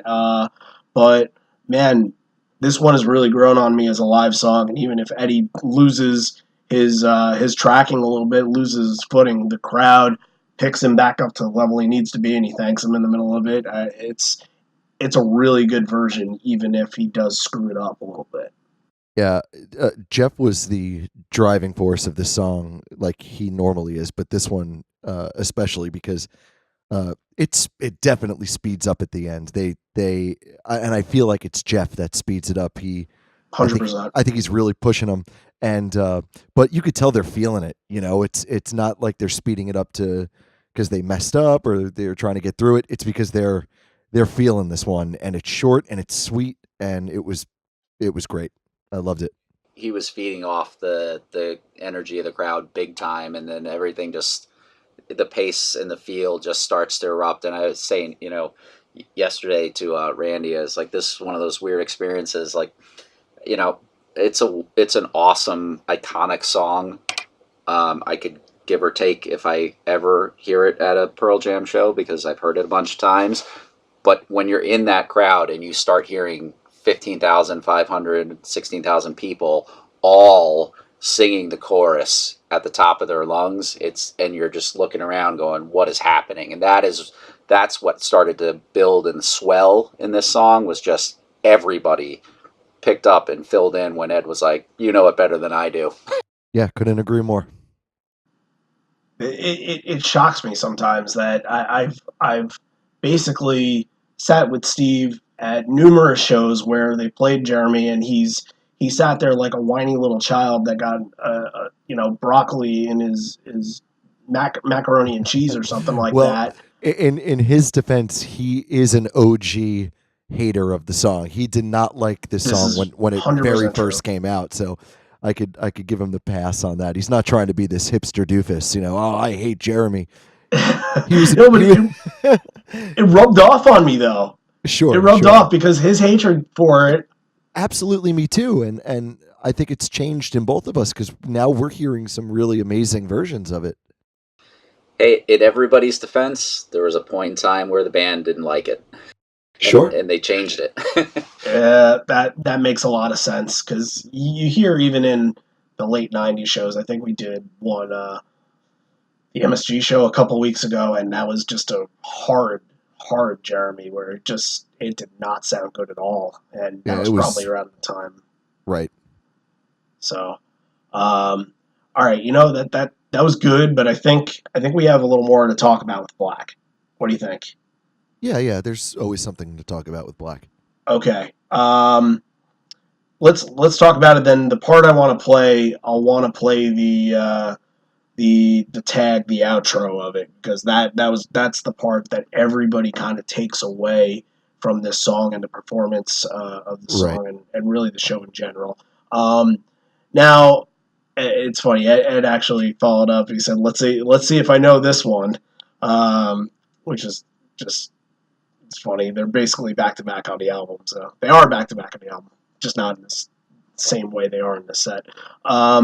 Okay, Matt. Stone, plucky banjo sound again. So the uke banjo hybrid acoustic guitar thing is back. I'm going with mandolin. It had a bit more of a mandolin sound this time. Yeah, sometimes it's uke, sometimes it's banjo, sometimes it's acoustic guitar, which I prefer. Sometimes it's mandolin. We had a little bit more of a mandolin, but that's better because it was played better. Stone was mixed really well. It's not my favorite, but it wasn't piercing this time, and it was mixed well throughout the whole song, and it fit in the song. So no complaints here with it. Still not what I prefer, but it was not as grating as it was last time. Yeah, this is. I mean, I this is when I was really interested with what Rat Sound, their live, sound group was pulling off in 2003, 2004, 2005, when they were able to get a good enough sound off of his acoustic. So I don't even know exactly what guitar he was using, but I know it was like it had it's like a steel acoustic. So it definitely gets that twang to it, right? When he's playing. And there's certain times where it definitely can sound a little bit too twangy. It was so well mixed. And even being there live, it was so well mixed, and it was a good vibe and a good contrast to Mike's playing, and it just it filled the room that night. Well, I feel sometimes even Stone's regular acoustic guitar in Better Man and songs like that, sometimes it's completely lost, which does a big disservice, because sometimes even if you're playing one of the hardest songs, one of the heaviest songs you have, sometimes a nice full acoustic guitar really fills it up in a song like Better Man. Just, not to jump ahead, but an example. And when it gets pushed in the mix and buried, you're losing this huge part. And sometimes that happens with Stone. So just before we get into talking about the tag a little bit, I really felt it was a very goosebumpy moment when the whole crowd does the whole "I'm spinning," whoa, I'm spinning. I thought that was really felt in the moment that it was a real special performance of the song while hearing that part. But let's play the tag around the do do do do do do do do do part, and let's up until they're just kind of improvising here, and it just sounds terrific. So let's just hear it.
Stars in the sky, thought you were up in mine. Still I wonder.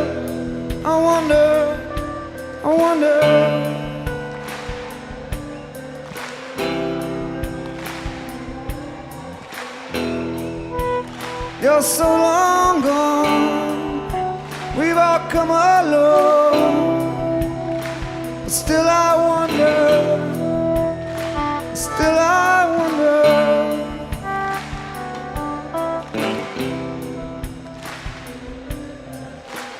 With each breath I know you're there, somewhere. I wonder, I still wonder.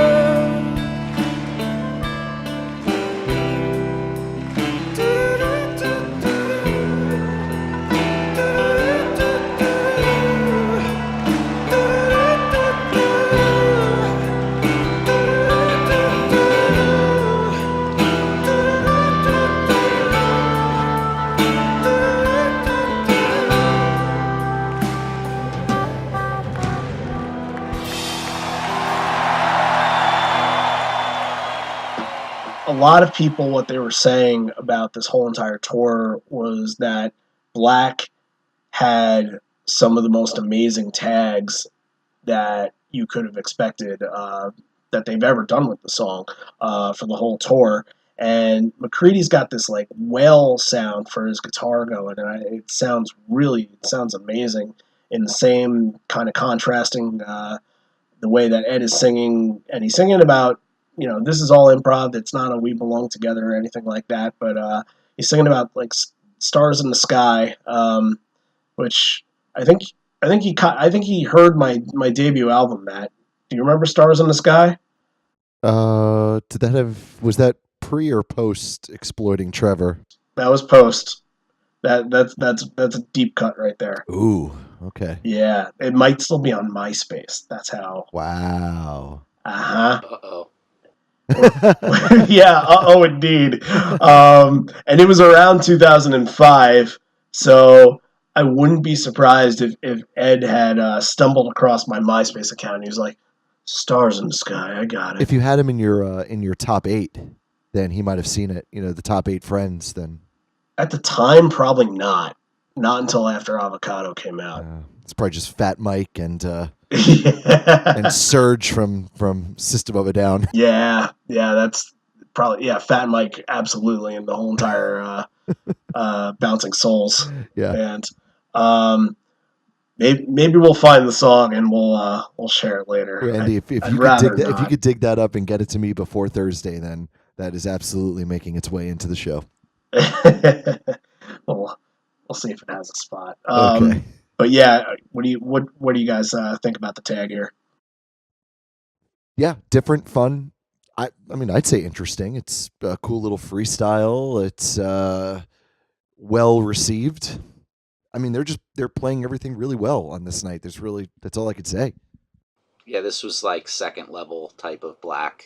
The experience, I think people were, you could see people like visibly having sort of outer body experiences of joy listening to this, especially as they went to the solo and the outro.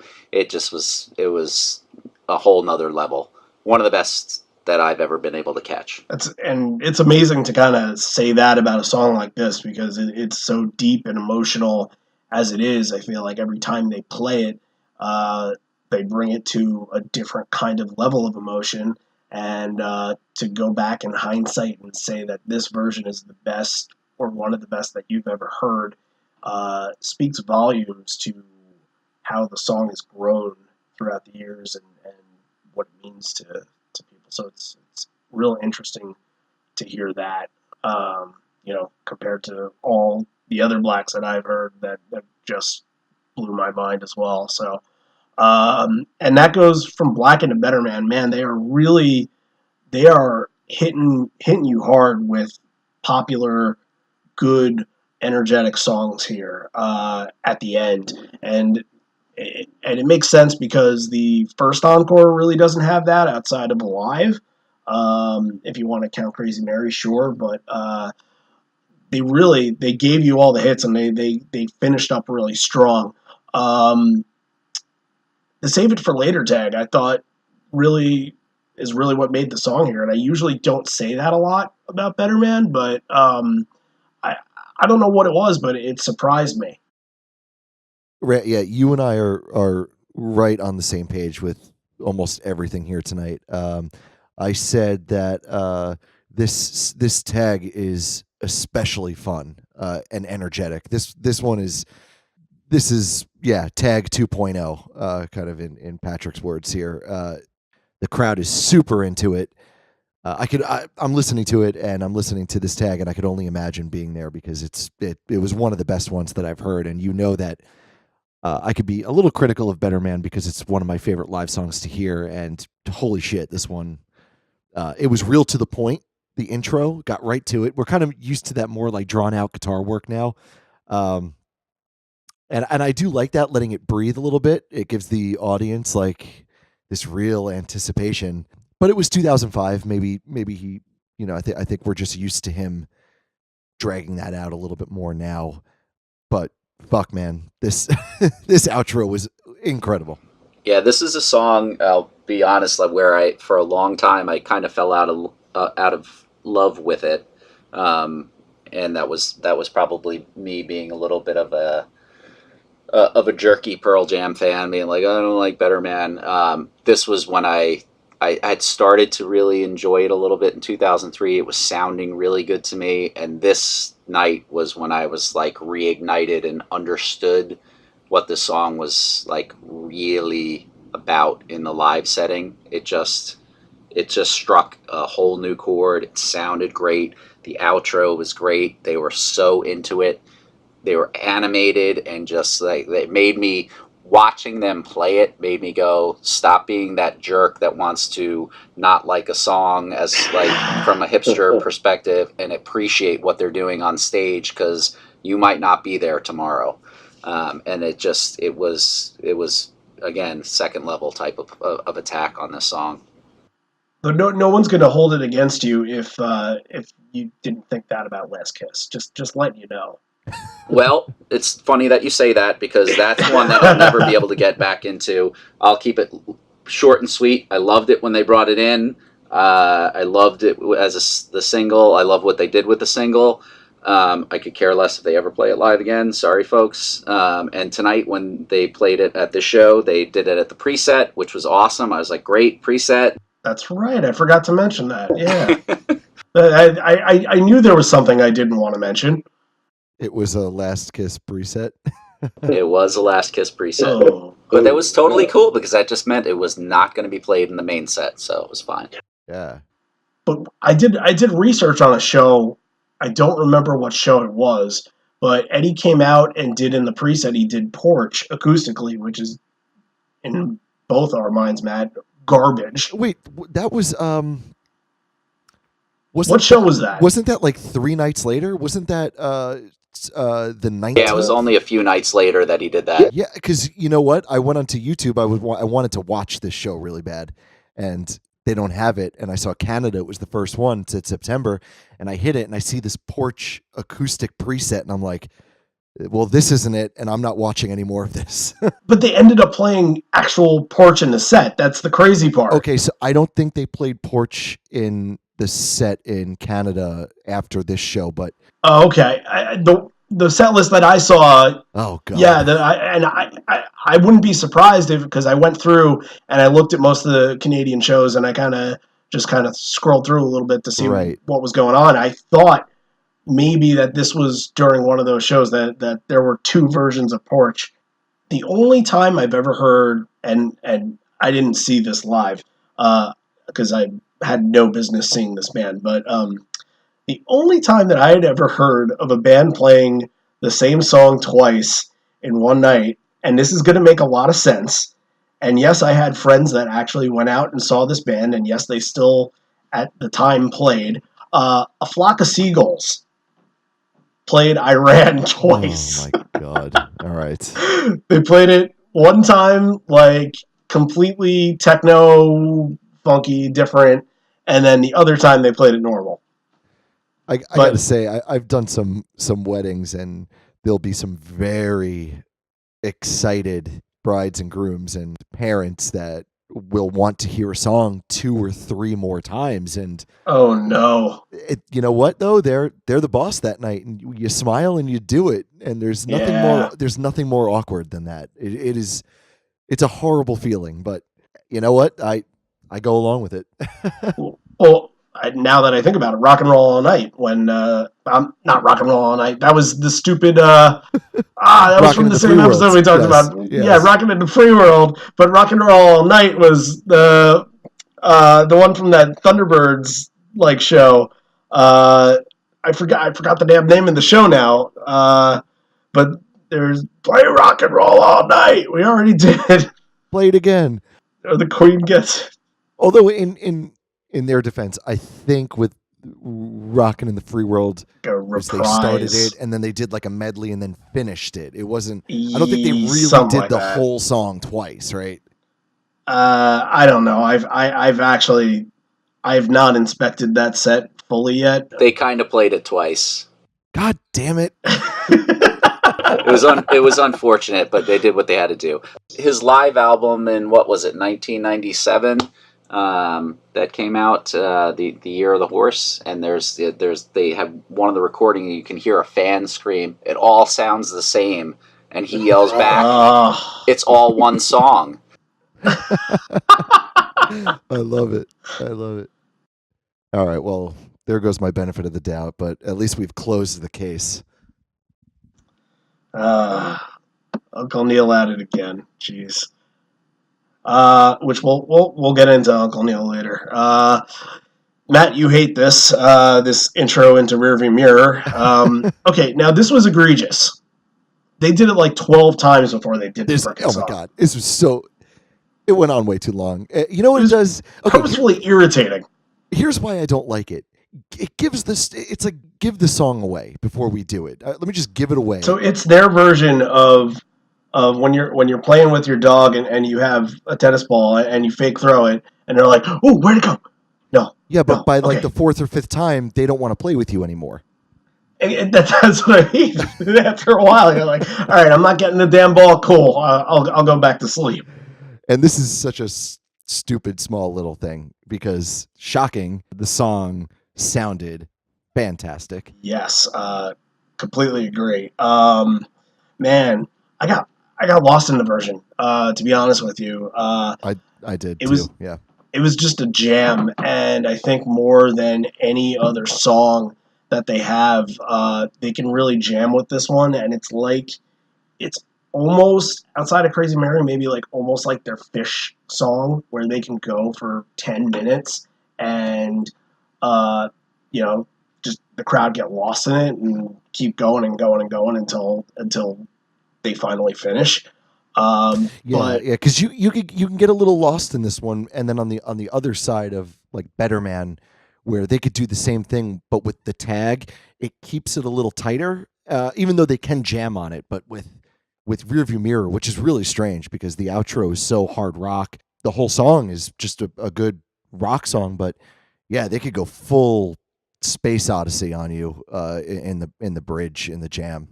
Definitely feels a lot more like it is improvisation for Rearview Mirror than it is for Better Man or even Porch or even Flow. I think they have templates for those. It feels like Rearview Mirror doesn't really have quite the same template that they make up. I think they just kind of go along with whatever they're feeling. Yeah, and I wrote on this one, and I wanted to ask Patrick if he noticed or if he remembered. I loved what Jeff was doing in the jam. He was kind of making up new progressions that fit the scale and the key that they're in for the song, and he was almost doing kind of side songs within the jam as the guitar was going. And him and Matt together sounded really good during this. Yeah, no, I absolutely agree. It was unbelievable. Like I've been fortunate to catch a lot of good versions of this, particularly this time frame, 2003, 2005, and a little bit of, I only saw one show in 2006, but I've listened to a ton of them. This is when they were just like really going deep with the song in interesting ways, and Stone was using his like best instincts of his King Crimson type influences to mess around and have so much fun. And Jeff with this was completely driving it and allowing it to go just a little more, just a little more, just a little more. And every time he would hit, he would basically say, "Nope, we're not done yet. We're going to go just a little bit more," and stretched it out. And this was the best version of Rearview that I've ever been, that I've seen live personally. It's amazing.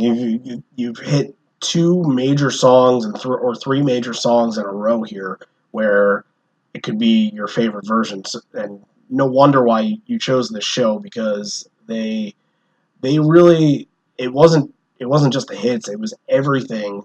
They hit home so hard, and they made sound really good. And thank the bootleg for being mixed real well. But man, you're right. Jeff drove this whole entire bridge to a different level, and it just sounded terrific. And great way to end the first set and kind of go into the encore here. And Ed starts off by saying he's not wearing a watch, but they're not ready to stop quite yet. And it was a bottle of wine similar to this that helped facilitate the writing of the next song that Jeff and I came up with this little number. Before I talk about B Girl for a second, this is a little. I want to call it Grand Rapids light because it's not really experimenting in a way, but it's still paced the same way. Yeah, but it's not quite dialed in yet. No, it's not. It finishes the same way with Crazy Mary and Alive, and I guess because Sleight of Hand's in there as well, you kind of there's similarities. But you're right. This wasn't as experimental, but it has the same vibe of they're just gonna kind of do 4 or 5 campfire songs before finishing out and then going, balls to the wall in the encore. Yeah, they started doing this on a lot of these shows on this Canadian tour where they played like 3 or 4 mellow songs coming out of the first encore. Definitely not Grand Rapids style where it was not just mellow, but we're going to drop a couple of deep cuts on you, like real deep cuts. And I think what we have started to see, especially when you think about like the 2013 and 14 tour, where it was like, a couple of new songs and a couple of really deep cuts on a lot of those shows mixed in, which gave it a little bit of a different vibe. The only thing that I would say about this mellow encore is it was so necessary after the end of the first set. Everybody needed to just hang out and control themselves a little bit after the way the main set ended. So at the time, I was extraordinarily thankful that they decided that they were going to ease their way into the rest of the night. Fantastic point there that, I don't know if they made set list changes or they kind of knew at that point that that they were going to do this, but it did feel like that the end, especially the last 4 songs, needed a full cool down after that. And it starts off with B Girl, and originally I wanted to play it. I don't really have much to say about it, though. The only reason why I wanted to play it was because it's rare, and it was the 5th time it had played it at this point. But we talked about B Girl a couple episodes ago, and with a rare song like this, you don't know when you're going to cover it again. But I don't have really much to say about it besides the fact that there were 6 Lost Dog songs on this show, and that led the way for all the albums, which I don't think I've ever seen before. Yeah, it was definitely unusual. Now, I know that 2003, they put it out late in 2003, but it's almost listening to this show that they're kind of touring for Lost Dogs a little bit. And, they're splicing in, B Girl and Don't Gimme No Lip here. Rare songs that even to this day that are going to be really tough to hear. But man, I don't really have much else to say about B Girl, to be honest with you. Matt, what do you have? No notes for B Girl. Yeah, again, originally I wanted to play it, but if we really don't have much to say, I got a lot to say about the next one. So, any other points that anybody want to bring up about B Girl? I feel we have to do it a little justice. It was fun to hear. It was interesting to hear, and it was unique, and it was played well. And I've managed to catch it one other time, and it's like always a fun, nice little surprise because I remember listening to Rockline in October of '93 when Jeff and Ed just riffed it off the top of their head. So it was always nice to see it dive in and dive out as an opportunity to hear it. But it's I'm gonna sort of riff off you guys the last couple of weeks. Nice to have it. Happy to have it. Yeah. There we go. And you know what? This one is nice, short and sweet. I don't know why I expected the song to be longer, but it does feel, less than 3 minutes, which is, again, I don't know if that was the intention, but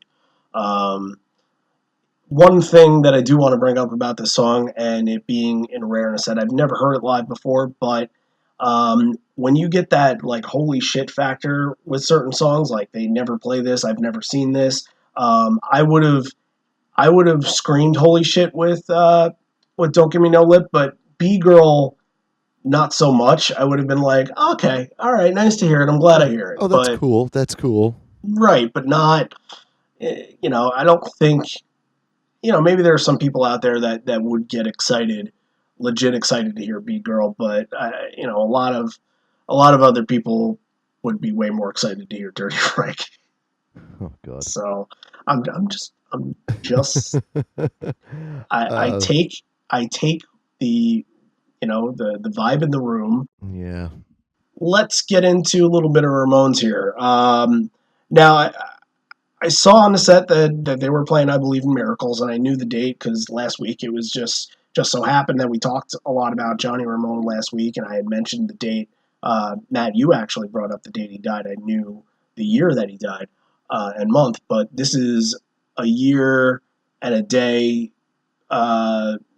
that he had passed, as Patrick was mentioning before. So this is a tribute to him, and not only that, but I don't know if they've ever done it like this before or after this. So listen to this version of I Believe in Miracles, and I was very shocked to hear it start off like this. So let's get into that.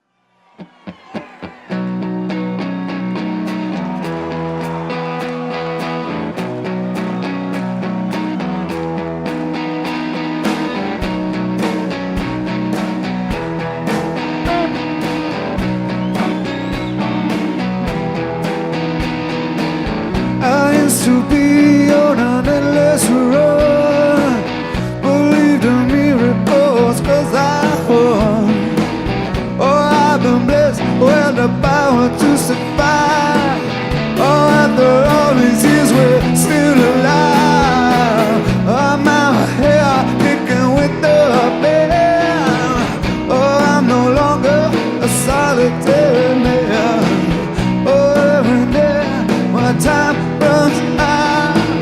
Live like a fool, yeah, that's what I was about. Oh, I believe in miracles.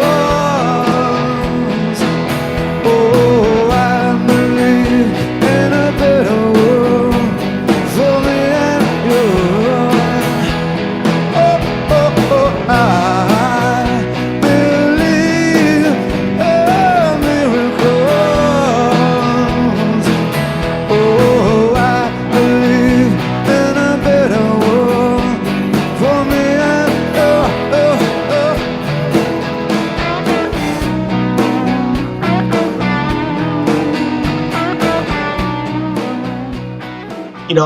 I had no idea what they were even doing with the set list up. I think I had the set list up and saw B Girl, I Believe in Miracles, but then when they started playing I Believe in Miracles, I almost thought it was a tag, and I almost thought to myself, are they about to go into thin air? Because that's what it came off as to me at first, but then when he gets into the lyrics, I'm like, oh shit, yeah, it is I Believe in Miracles. This is incredible. I really, really like it. I really like this version. I think there's a lot of heart in it, and it goes to show you can turn a 4-chord progression Ramones song into something beautiful. The only part of the entire show that I cannot stand is this song. I don't like this. I think the idea is great. I think the sentiment is great. I think their hearts were in the right place. But it's one of those things where I think the idea is better than the execution. And it reminds me of when you're in like the supermarket or like a mall or like an elevator, and a cover version of a really good song comes on, and you say, wow, I wish this version that I'm hearing was never made. That's how I felt about it. I did not enjoy this at all. There's a cover on the tip of my tongue that I'm thinking right now that it's right there, and I'm trying to think of what it could be, but it's a version of a song that I really like by an artist that I hate and a version that I hate. So I follow you there, but I thought this sounded great. What did you think, Patrick? I enjoyed it. I'll sit on both sides of the fence. When I heard this, they did do a mellow acoustic version towards the tail end of 2003. I think they did it twice at. Actually, we'll get into an interesting repeat. They did it at Benaroya Hall, and then when they did the Santa Barbara benefit that they did like a few days later, they actually played, I believe, in Miracles twice at the show. They played it electric and they played it acoustic. And Jeez. the acoustic version is, I believe, is what is on the Christmas single that year. I might be making things up, but I'm pretty sure the acoustic is what's on the Christmas single that year. And then, I'd heard it, obviously, you guys did Camden last week. They played it full on electric. They did it at the Garden a couple of nights after that. And then the night before this show, they did it full on electric. I prefer it that way. I do have, I love the way they played it at Benaroya Hall, but I think it just happens to fit the vibe of that room more than it fits the vibe of an arena, if you will. So I like it, but in an arena setting, I'd probably hear it more rocked out like they did the night before. This kind of, and I know Eddie did this for that album, but it kind of reminds me of what some of the interpretations of Ramones songs were on that were One Big Happy Family album. Do you remember that? So, and the one that's sticking out in my mind is Red Hot Chili Peppers doing Havana Affair, which was, so Red Hot Chili Peppers that if they played that song live, people wouldn't have known. They would have thought it was an original of theirs. So I liked that recorded version of Havana Affair, and I remember them doing it live once, and it was not good. It just did not come off like the recording did. It was the recording is fantastic. I agree. Yeah, with that. yeah. I heard them do it live once. It was on some sort of compilation thing, I think, I think we saw it live one of those shows we went to. Maybe we did, but I remember it not being good, and I was very disappointed. Yeah, I don't remember how it sounded. I remember listening to the studio version when they did that album and being very pleasantly surprised and almost shocked that it was a Ramones song, because it's not a very popular Ramones song. So yeah, it really is a good song though. Yeah, oh for sure, yeah. And it's better than Rob Zombie's version of Blitzkrieg Bob. Yeah. Sorry, I just did a quick check. It looks like Reach Down and I Believe in Miracles was the Pearl Jam 2003 Christmas single. But was it the... I do not know if it it was the acoustic or not. Okay. So we'll... the verdict is out on that. Someone write in, please. John, if you're out there. John. Yeah. John, that's all John, John. John, you know what? I'm sorry. I forgot to... I wanted to respond to your email. I just completely forgot to. So you made some good points in this week's email. I want to write you back soon. Sorry about that. Yeah, we now just talk to John on this podcast. It's okay. He keeps us on our toes, though, man. I love it. I look forward to his email on like a Saturday or a Sunday. Yeah, he definitely does. No, we're just playing around. We're talking to everybody. Yeah. Okay. So that was pretty different. Again, not something you're going to see nowadays, and something special for the moment and time. So, kind of leave it in the time capsule and kind of let it float. I liked it though. Sleight of Hand is next, and we talked about it a lot or a little bit during Grand Rapids, and how it's kind of difficult to envision the song being played anywhere else but the first encore. And that's because I'm sticking with exactly what I thought 2 episodes ago, but it's really difficult to be enthusiastic about it in a live setting, and it really has nothing to do with how good the song is. It's just, it's not a sing-along. It's kind of dreary. It's kind of moody, depressing, and really, I can't even see myself standing during it. It's really a song that it's more of a sit-down song anyway, so it's, and it has nothing to do with the song. It's just, it's just not meant to be a live song for me. Yeah, I'm with you too, and I'm actually going to stick to what I said a couple weeks ago as well. I think it feels weak here, and it's a little clunky, and I feel like they're having a little bit, some feedback problems here and there, and the spot really isn't showcasing it. But this is a song that it's not that strong on its own of a song, and I think it needs to be placed very delicately. And if you can't find a really good spot for it, then yeah, I think this has the potential of being completely lost and forgotten about. And I think it almost falls victim to that here because it's not really doing anything spectacular for the set. And I think there could have been much better options. So I agree with you. I just don't think it's a live setting song. Yeah, they played this one much better during the binaural tour. And most of the times that I caught it, it was either the first or second, but usually the first song coming into the first encore, which is a much better placement, and they usually would tip right into a little bit higher pace after that. It definitely it's very atmospheric, and you got to be wanting to hear it, and you got to be into it. And I was probably one of maybe 500 people that were there that were like, cool, they're playing sleight of hand. But I think everybody else was like, okay, what's next already? Because it's a deep cut on binaural that is not it's not lifting your spirit up. It is making you very introspective. Absolutely not. Yeah, but I mentioned it before. It's on the other episode. It's a song that once you hit 30 and you realize that this song is your actual life. You wake up in the morning every day and you do the same fucking routine and realize, where did all my dreams go? Yeah, yeah, that one hits you in a different way from when you were 20 listening to the album than when you were 30. So I've grown to appreciate it in that 10-year gap of turning being in my 20s to being in my 30s, but still it doesn't really make this song much better to hear live. I would never go into a show saying, maybe they should play sleight of hand so uh, moving on. I think it's really good that they do follow this song with more of a sing along because it does lift the crowd spirits a little more.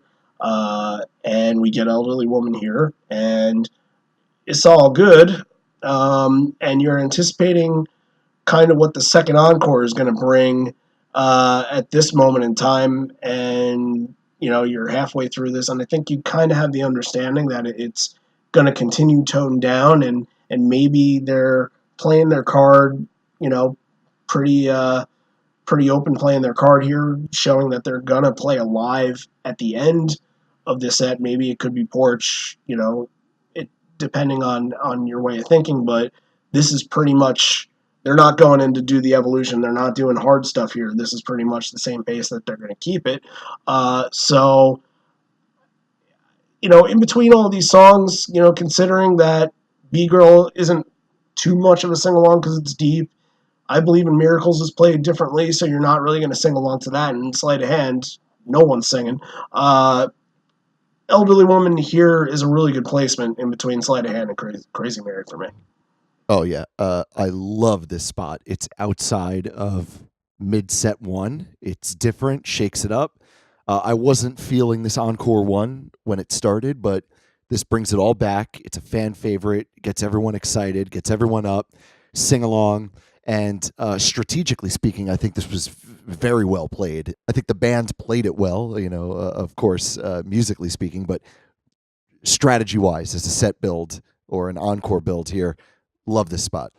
Yeah, absolutely. I mean, this is where I prefer the song to be. If they're playing it, I want it in the encore, and I want it to be building towards something. So it couldn't have been in a better placement at this point in time because it's starting the turn for where the rest of the night's going.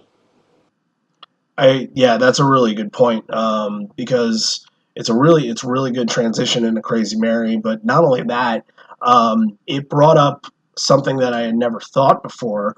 I'm going to put on my tinfoil hat here because I got a conspiracy theory that I'm conspiracy theorizing. Oh boy.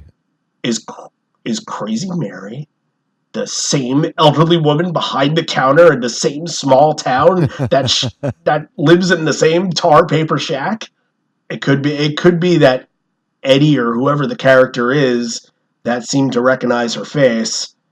She could have had a mental breakdown after that. Moved out of her 2-bedroom apartment. Did the B girl believe in miracles and then have a sleight of hand and become elderly and crazy? Oh, wow. But Okay. Crazy Mary is not still alive. My mind just blew all over the living room right now. That's oof. So that's the show today. Thank you everybody for tuning in. There will be no Sleater-Kinney, and I'm gonna go eat a whole box of ice cream and forget about ever talking about this. Anyway, outside of dumb conspiracy theories that could expand to other conspiracy theories that you can theorize for days, I freaking love this version, and every time I hear a groovy sounding version like this more and more and more, I'm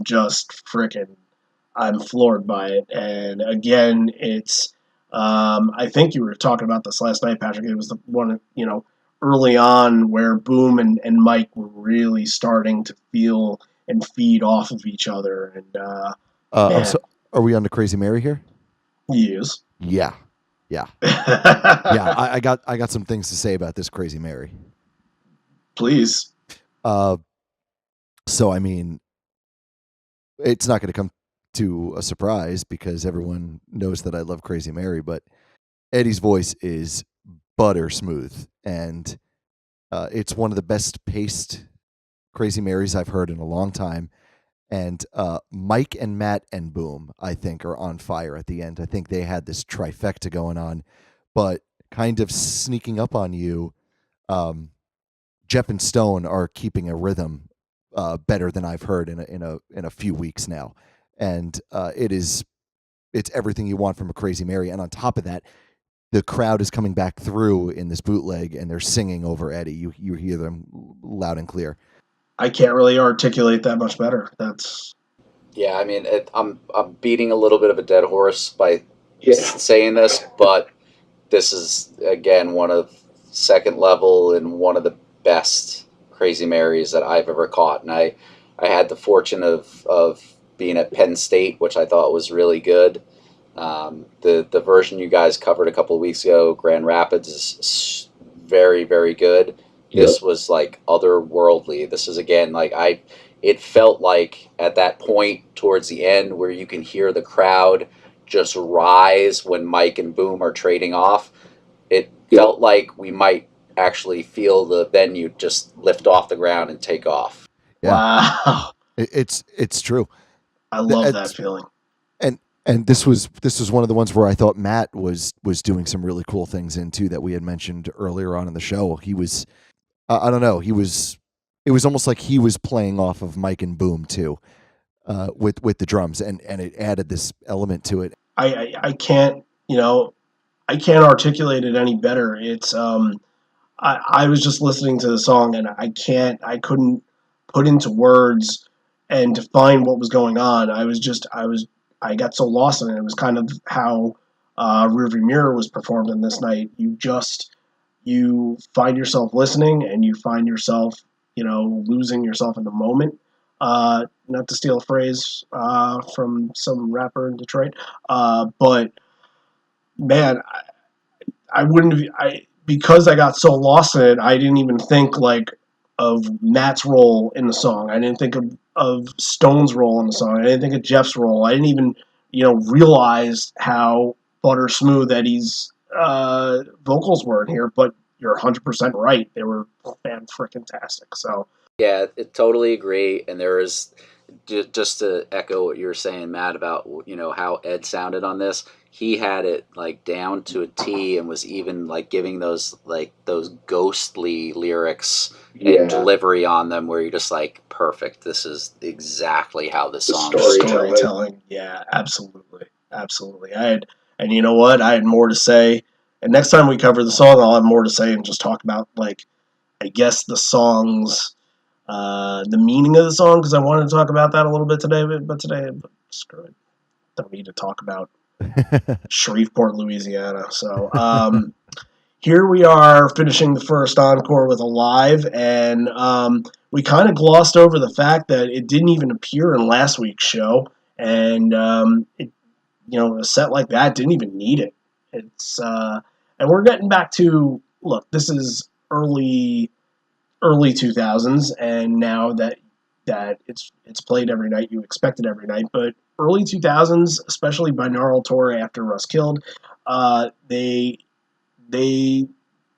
stopped playing it, and they completely left it off the set. And I think by the time Riot Act came back around, they had brought it back around at some points, but it might have been really on this tour as well. But,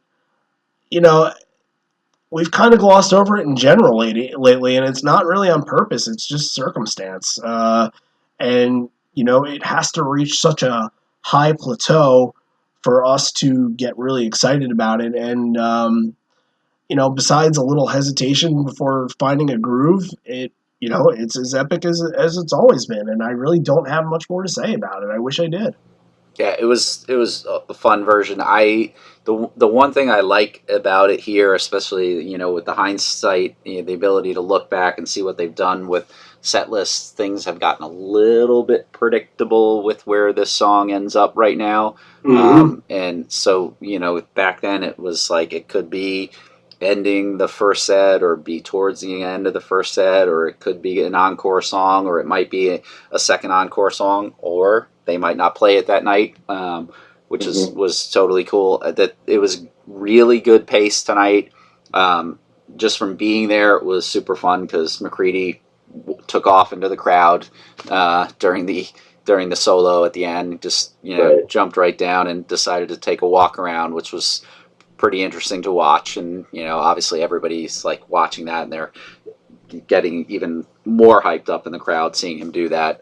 So it was fun. It was great to see it, and it's a good spot. I like it in this spot where it's sort of transitioning from what's going to happen, a build up of a great encore 1 and what's going to happen in encore 2. Yeah, well, because it's there's nothing worse than going to a Pearl Jam show, especially with the habits that they have now and hearing Alive, and basically it's the signaling of the beginning of the end. So Yep. when you hear it at the end of like an encore 1, you're like, yeah, they're going to come out and they're going to do like anywhere from 3 to 5, 6 more songs, and one of them is not Alive. So that's what makes shows like this really exciting. Yeah, I sorry if I cut you off. I feel like Nope. it's so predictable nowadays that they've really, if you look at their set list in 2018, I think almost every single show, the first set closed with Porch, and then almost every single show Alive into a Rockin' or Bob O'Reilly or Ledbetter or something like that. But it was the same exact spots. I wish they would change it up, like you said, just change it up a little bit and stop making it this song that is a trigger for, end of show signaling, because it doesn't need to be. It can be placed in other spots and still be effective. Yeah, I mean, I totally agree. I'll even go one step. I looked back in at the numbers and dug deep into the rabbit hole a few weeks ago. And if you go back to like late September, early October of 2009, I think almost 95% of the shows, Alive is either the third to last song or the penultimate song of the set. That makes a lot of sense. Yeah. And every now and again, a little change up. And I know this band is really good at changing things up, but this late in the game where, they are a bit set in their ways, but they will, find ways to change things up. I don't foresee a time in 2019 and further where Alive is going to be a first set ender or something like that. It's unfortunate, but, for a band like this that are now in their 50s, they need some things to rely on that are consistent for every show. So I understand, even though it's not, it's not what should happen every time. All right, let's dig into Encore 2 a little bit. There's some cool stuff in here, but we're going to start off with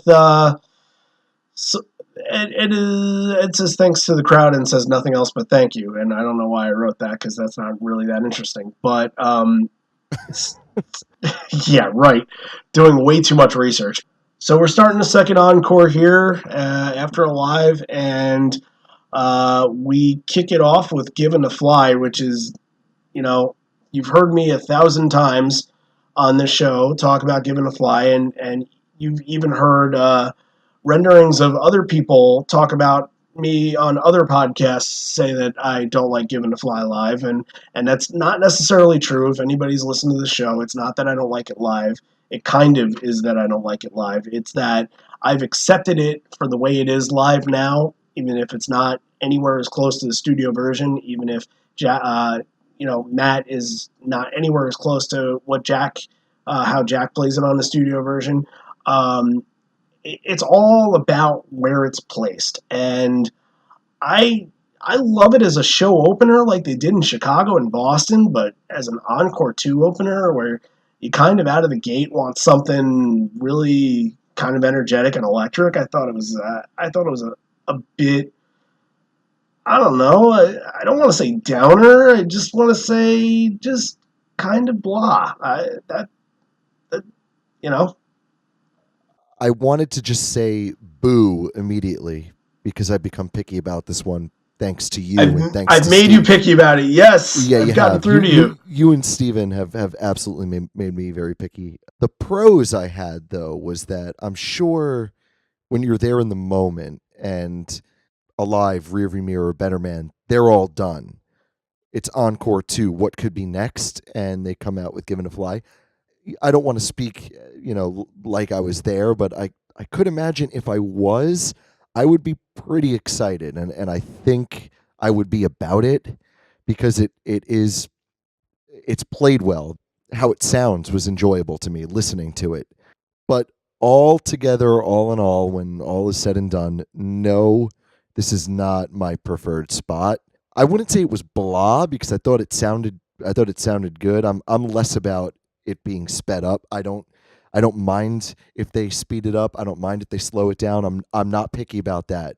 It's just about where they put it. But I think part of my blah was that I didn't like that it was there, that you're opening up a new set to open the door to other songs, and maybe it was just the version in Boston sounded just really cathartic and feel good.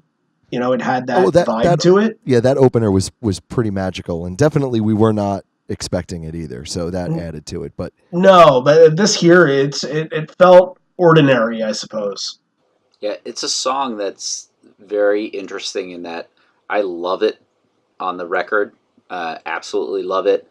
I think it suffered from the change that when Jack unfortunately left, the band loved it, but they weren't entirely sure what to do with it. And in the live setting, it's a tough fit. In my perfect world, it would be played kind of about this pace, and it would open a show. More so than being played like mid first set or in this spot. I like the tempo that they drove in this. It was interesting to hear it at this spot, and it definitely, with the vibe of the set and what they have already played, it definitely helped transition through the rest of the night. But it's always, to me, been a difficult placement. Like, where do you put this song that is this mid-tempo rocker that has this very, very interesting vibe and beat that also is missing the catalyst that struck the chord for this song? It's often presented as Mike's song, and I get that. I know that he wrote the riff for it, but there's so much of a Jack vibe in this song that I've always felt like the band has struggled with its footing. I'm glad that other people have shared, and it sounds like I haven't swayed you in a direction here from listening to the show. It sounds like you've had this idea in your head for a while now. But I'm glad that we kind of.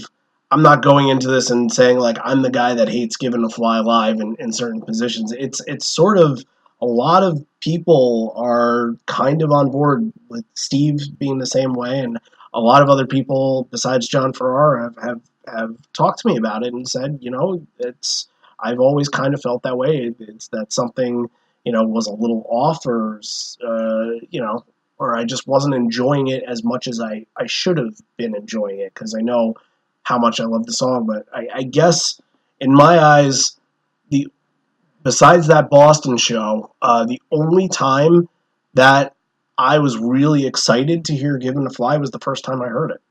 And that was pretty, after that, because I was just a little disappointed that it didn't have the bells and whistles that it does on the studio version, that has that enormous build to that high climactic point in the middle of the song where the wave comes crashing. It doesn't have as much as a build. It's sort of on the same level, except the guitar gets a little louder or faster. So it's, I'm glad other people kind of agree about the placement, and it validates, our thinking here. But I really do wish that they would change it up a little bit live and find other spots that it could go in and be useful in. That brings us into Not For You, and we haven't really talked about Not For You in a long time. I feel like anytime we've talked about it, we've really glossed over it. So I really like the usage of it here in the encore, except I think it lacked that kick in the ass that I like about the song, that it just kind of like, that groove, that tempo, and it gets really angry in the middle. I don't know if it wasn't, if it was a transition from Given to Fly. I don't know if it was Eddie not putting a full emphasis on the anger, but it didn't feel as angry to me. Yeah, that's very interesting, because I wrote interesting on my notes, and it's because I'm 50-50 on this, mainly because honestly, sometimes I just don't care for it. It's one of those things that needs to be placed right for me. I need to be really in the mood for it. I actually think it strangely works here in the encore too, and I thought it felt really good after Given to Fly. I thought the transition was pretty good.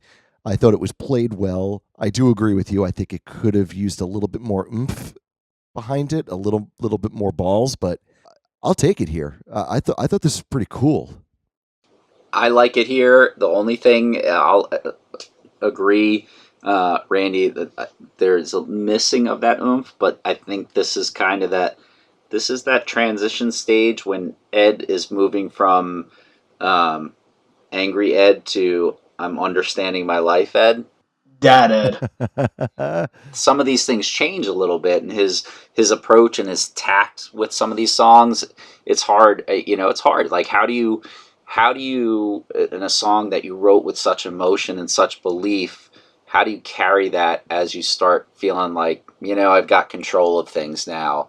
And that's the thing that with this song, it's such a different vibe. When you listen to this when it was raw in 1994, even before they released Vitology and post Vitology, when they were playing it in 95 and 96, when he has just a different edge, it's at its absolute apex at that point, because his persona is on top of that, and he's trying to figure out how he makes this song work as he matures, and that's definitely a little bit of the vibe that's missing here.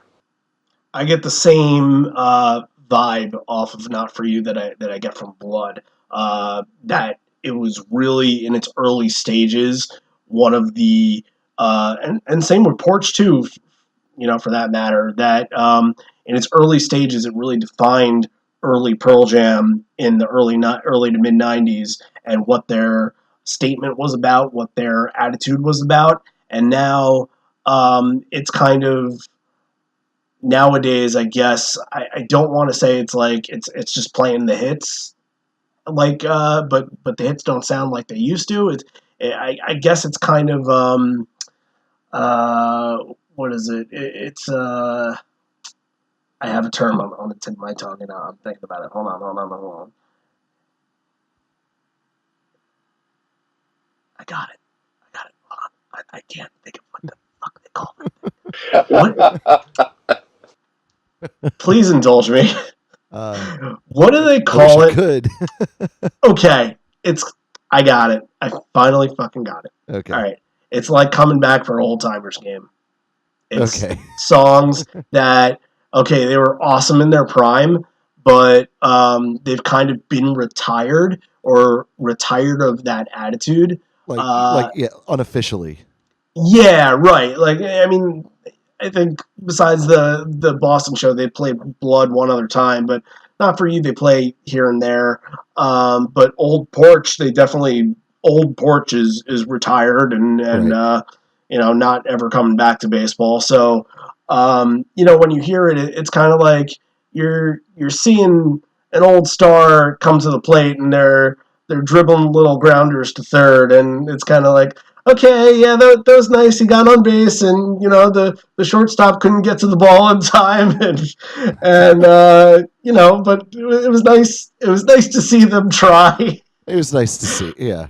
Just trot out there and do your thing. But sometimes at those old timer games, somebody ends up hitting a home run because they retired 2 years ago or something like that, and the pitcher's like 58. So as absolutely crazy and outlandish as all that sounded, it made complete and perfect sense. Thank you. You're welcome. I can't believe that we've made about 100 Pearl Jam analogies with baseball, and they've all almost worked. Yeah, they work well together. Yeah, I can't, I'm a big hockey fan too, but I can't really think of hockey. I can't compare the band to hockey, really. It just doesn't make as much sense, but comparing the band to baseball just feels right. It feels like in the wheelhouse. I was just going to mention this. I wanted to play it, but since we're going to hear them later on, they do tag this with Modern Girl. It's really early on in their tagging this with Modern Girl. I know if you're hearing Not For You nowadays, it's pretty much expected that they're going to go into My Whole Life, like a Picture on a Sunny Day. But this is the third time that they've ever done it, and Sleater-Kinney is on this tour, and I think this is the first time Sleater-Kinney opened up for them. Maybe 2003 as well. That was mostly the Buzzcocks and Ben Harper, if I'm not mistaken. They opened a few shows in 03, but then they opened a couple in the 05 Canada tour, but a couple on 03 as well. So, yes, we talked about this last night, just the openers and how important the openers used to feel, and now that they're all gone, and My Morning Jacket and Kings of Leon and Black Keys even opened up for them a couple shows in 2010. It's like you were discovering bands back then, and then I wish that there were still openers, but they would still play the same 3-hour show, because I still want to discover a new band that's about to hit big. You know what I'm saying? Absolutely. Yeah, so we'll see more of Sleater-Kinney here in a minute, but that kind of leads me to think that if maybe they should have flip-flopped Not For You and Daughter, because it would have been kind of cool to see Sleater-Kinney walk out on stage and start singing Modern Girl with them. Anybody? It could have been cool.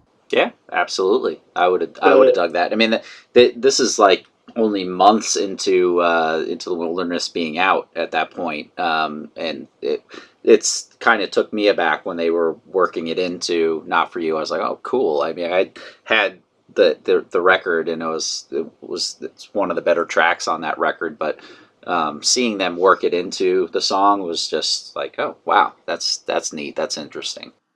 And if you've ever heard the original song, the Sleater-Kinney version, it's completely different. And I think the first time that I went out and heard their version, it's like, it's punk, it's dirty, it's dingy, and it sounds really fucking. I actually like the Sleater-Kinney version way better than Ed's interpretation as the tag. It's not the same thing. So do yourself a favor, and if you've never heard the actual Modern Girl, go out and check it out because it's a great song. Daughter, After Not For You, and I actually liked it a little more. Sound the bells, sound the sirens, but I liked it a little more because it felt, I don't know. Maybe this whole time I've just been annoyed by them tagging with WMA or tagging with something else that the tag is just throwing me off. But it feels concrete with it just being the whole song, and it feels compact and it sounds good just being Daughter and not going into something else.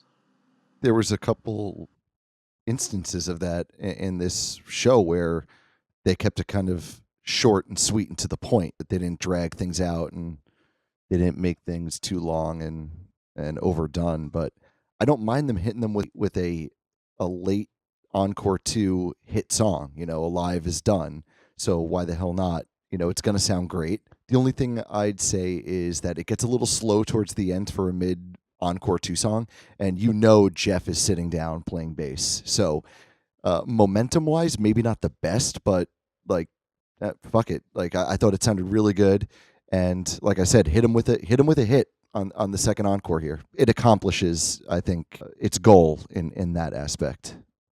Yeah, absolutely. If they're playing that in the encore at this stage, this is how you want to hear it. I don't need a tag on it. In the encore, back in like 1995, at times it would be in the encore and it would be elongated and interesting, and there was stuff going on. But that was 10 years earlier. There was different material and much less material, and it made sense. But in this context, it's done right. The only thing I would say is you could probably have pushed this up to Encore 1 and made some switches if you're going to be picky, and maybe it would have given a little bit of a different vibe to it. But overall, if you're playing this here, I want it kind of straightforward the way they did it, and I like it this way in this spot. Definitely. Yeah, agreed. I feel like it's fooling around after a while. It's kind of predictable. You kind of know what's coming. It's either WMA or it's okay, or maybe a hey ho, let's go. And it's just I don't know. It feels like after a while it's just kind of a lot of sitting around and trying to anticipate what the next song is instead of just enjoying Daughter for the song that it is. This is the first time I've really got to hear it without a tag for a long time. So you can enjoy the song for what it is when that happens. Ed says they need a little help with the next one, invites Sleater-Kinney on stage, and the crowd is kind of mild, and that's kind of disappointing. I don't know if it came off better in the arena. Did you kind of feel the same way, or? I don't think until they started the song. I always think that there was, other than and I don't want to say it's core fans because it's hard to say, because there's plenty of core fans that didn't catch their vibe, whereas other people who might have been casual fans were into Sleater-Kinney being involved and doing some of the encores back in 2003 and things of that nature. But it definitely was like low key until they started playing the track. Once they started playing the song, people were into it. Once I heard the strumming and I saw them come on stage, and spoiler alert, I was there the night before, and they had already done it the night before, but it was like, okay, cool, they're doing it again. I want to see how this takes off. It's all a little bit about feel. I love Sleater-Kinney. I love their vibe. I love what they brought to the table. I loved when they were an opening band for this band. I loved when they were joining them during encores in 2003. They were some of my favorite shows. But yeah, I think people were a little bit like, oh, okay, Sleater-Kinney, and then the song started and everyone was like, whoa. All you need is to hit one chord and be blown away. So Ed does mention that Canada is connected to Neil Young as his original home in Winnipeg, where he grew up, and he wants to do a version of the next song to honor him, and we're going to do this version of the next song to honor him as well. So here is Harvest Moon.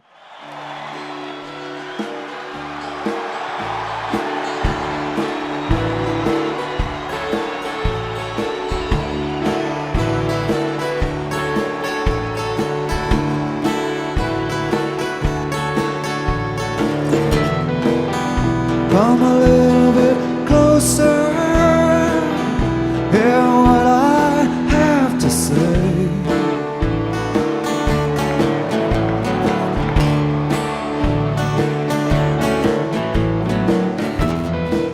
Just like children sleeping, we could dream this night away.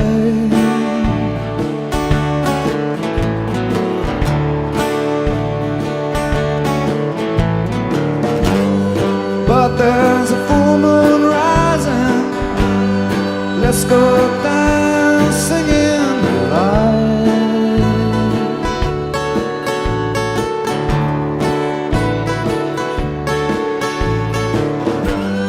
We know where the music's playing, let's go out and feel the night.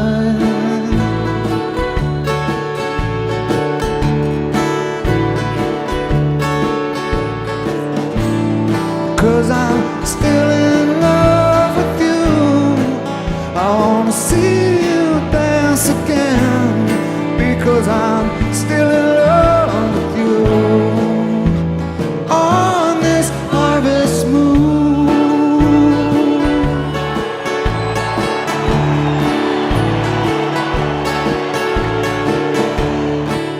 If I were to, and it would really be hard for me to do this, to put together top 10 or top 25 of the songs that shaped my life or shaped my music taste, but man, this song was in the car every single time I got into either my parents' car or usually my mom or my dad's car for a long road trip or even just to go to school or something like that. This album was on constantly because my parents would never end up changing their CDs. They would just play the same thing over and over again in a loop because they, worked 7 minutes from home. So, what was the point of it? But it was Harvest Moon and it was Wildflowers of Tom Petty, and I just have like such vivid memories of both albums and such nice memories of being a kid and like starting to learn music just by being in the car.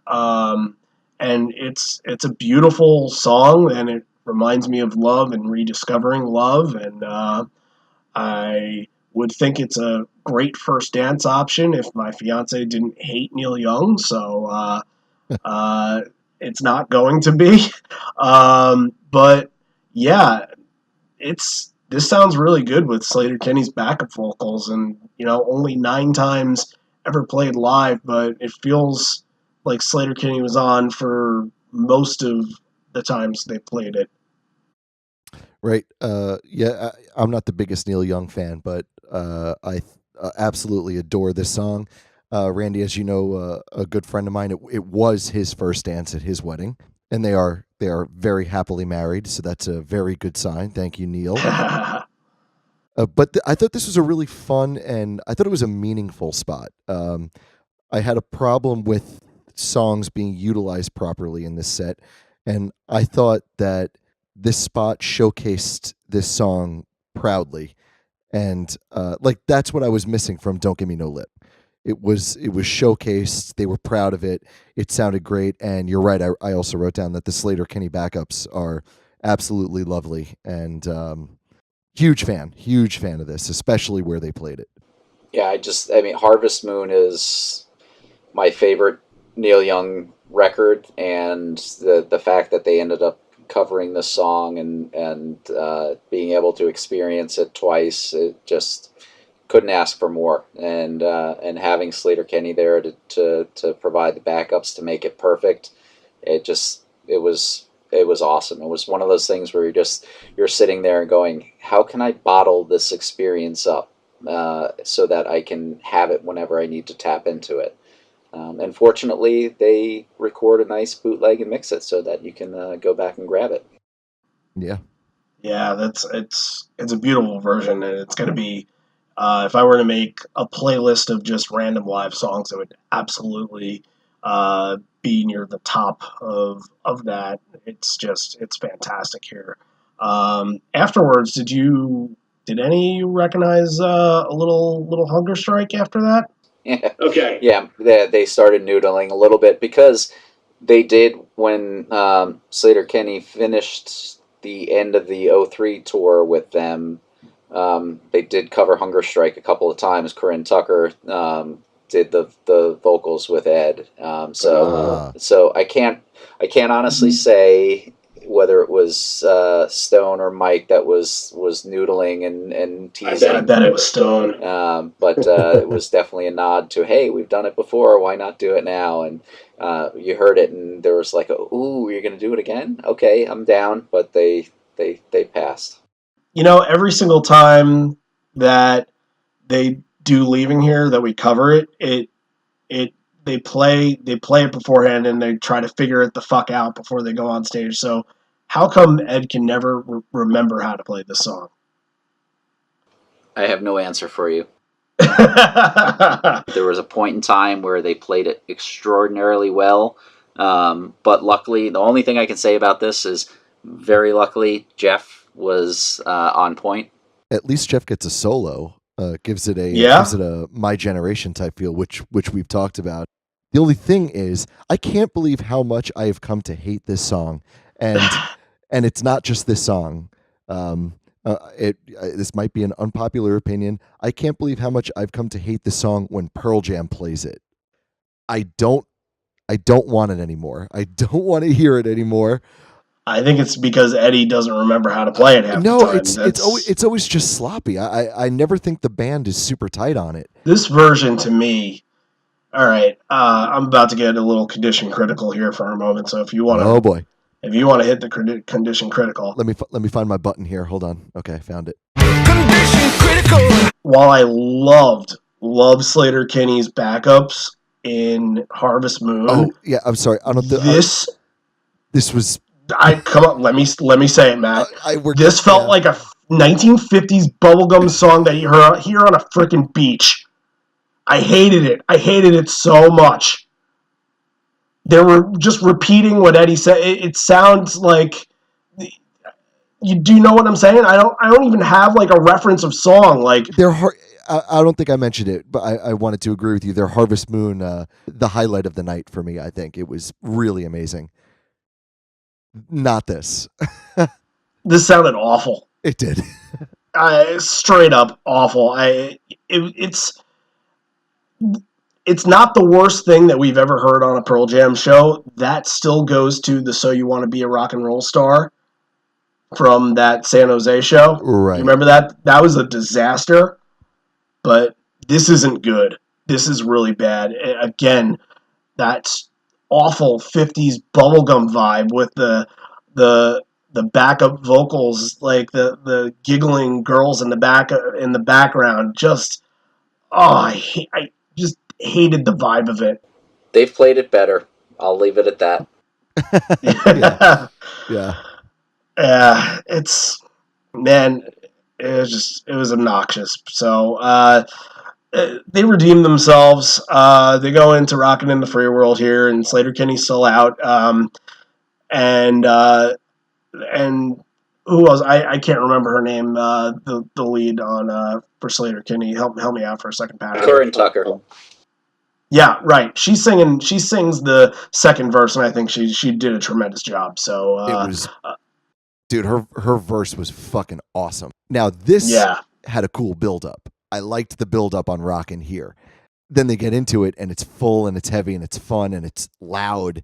And like I said with Crazy Mary, this is exactly how you want this song to end, and this is exactly how you want to end the night. And you know me, I mean, I say it all the time. I'm a take it or leave it guy with Rockin' in the Free World, but this one was fucking awesome. Yeah, this is the time when they owned this song, and particularly there's a whole transition where Stone takes his own lead on this, and that started in 2003, and he started really adding to it and really bringing stuff to the table.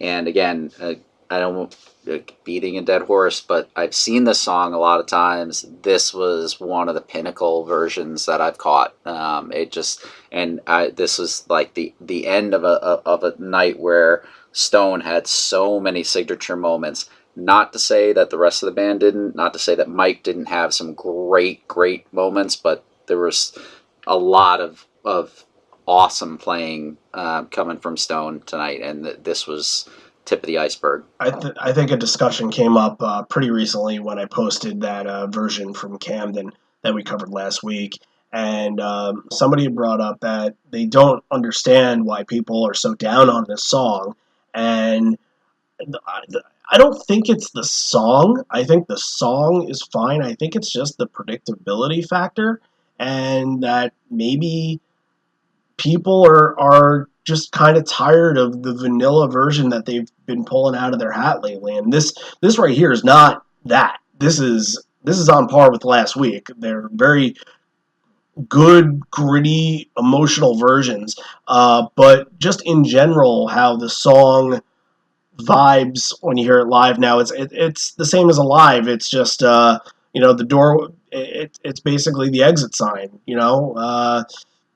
It's time to go, time to leave. Here's one last more before we kick you out. And it just doesn't have like that emphasis that it does in this point in time. So I think that's a really good way to put it, that it was really Stone's moment back then, but now I don't know, it feels like just another arena rock song now. You want to have moment of surprise sometimes, and if you don't have moment of surprise, and it's not something that's like, oh, I couldn't have said that was going to happen, you lose a little bit of the touch and feel with it. They could play it as good, but if it's like, okay, it's the second to last song or the last song of the night, and it is going to be that, you lose a little bit of your like, I'm in the moment type of experience. You don't want to have predictability. That's always been the best thing about this band, is that there's an element of unpredictability about what's going to happen, and that's what I've always appreciated. So that's really, to me, that's what it comes out with this song. It's not that it's not good. It's not that anyone doesn't like it. You want to see a little bit more randomness with what happens. Yeah, bring out a sonic reducer, bring out a kick out the jams, bring out, something else, a cover that they haven't touched upon. Even, for you guys that went to the last Hartford shows, freaking ain't talking about love. Come on, something else, But it's not like we want it to go away. We want it to just not be there every time we're eating dinner, Grandma. Let the family have dinner with the kids, and Grandma doesn't need to be there asking how the kids' homework is going every Thursday. It's, some traditions can be left off the table. So, and we're finishing the night with Yellow Ledbetter here, and I think sometimes we like to kind of toss up between Yellow Ledbetter and Indifference, whether the night it made sense for them to do Yellow Ledbetter over Indifference, and I agreed. I thought this was a Ledbetter night. Sometimes the set feels a little moodier and darker and more emotional, and I think that's when you should go to Indifference, but I think Ledbetter was appropriate here. Definite Ledbetter night for sure. Absolutely. This is one of those nights where I feel like if they didn't end with Yellow Ledbetter, I could honestly, and this is few and far between, but I would have said, oh, that's kind of disappointing. Wow. Just because they hit it there were so many things that they hit on this night, and this was like a way to say thank you for being here. This has been awesome, and drive safely. That's the vibe that came off this. It was really well played. It was interesting. The little riff of "Over the Hills" that they throw in there. It was a fun tease. I caught that at Jones Beach, the one of the first times he did it a few years before, and just fun, great way to end, and it was good vibe and energy, and it definitely was the right call to end this show. Yeah, and I think Matt and I discussed this a lot. Matt's pretty much over Ledbetter, and I don't remember a time where Matt's ever liked Ledbetter. But I think instead of just saying, whether or not we like the performance, I think it's more of a did it define how the night ended up? Did it perfectly put a bow on what you just saw? And there aren't a lot of songs that they do choose to fully close the night out with. It's Indifference, or sometimes they just close with Rockin' or Alive or something like that. But they really need to put a bow on this, and Ledbetter was the perfect bow. And the Over the Hills and Far Away Led Zeppelin tag was a nice little touch. So now that we're at the end, why don't we all rate the show? Patrick, you're our guest, so you go first. This is, of the 33 formal shows that I saw, this is easily, for me, was in the top three. So I give it a very strong 9. I'm very, very cautious not to go 10, and that's not by Good man. that's not even by lack of being there. I listen to a ton of shows, and maybe I'm probably I sort of have show envy sometimes when I listen to things, and I'm like, that's the best that I've ever heard. So I tend to disqualify if I'm at a show. I draw back a little bit and not get overloaded with experience. But this was up there. Like I said, there was a lot of pinnacle versions that I caught, and it was a very, very strong 9. All right. So, yeah, I mean, a couple little hiccups. I didn't like the direction of I Believe in Miracles. They were tight when they played it. I just didn't like how it sounded. And there was just some songs that I think weren't showcased properly. And I think this show had a couple problems with placement, which of course is a big deal in a podcast that talks about set lists and placement. But I'm going to basically ignore all of that because they were so tight and they were so good. You could just, if you don't like the order, just listen to this bootleg on shuffle, and it's going to absolutely kick your ass and blow your mind. So 8.5 easy. Yeah, I don't agree with some of the placement for songs here. The order was a little confusing in spots like Immortality, and you hit the nail on the head. I wasn't even thinking about Don't Gimme No Lip not getting more of a prominent spot of being showcased, and it could have been due to the fact that they weren't confident about it going in. But man, they kicked ass on it, and they're really, outside of Leaving Here, there really wasn't one song that I didn't care for on this show. I loved every single performance, and it's one that I am certainly going to go back to at some point.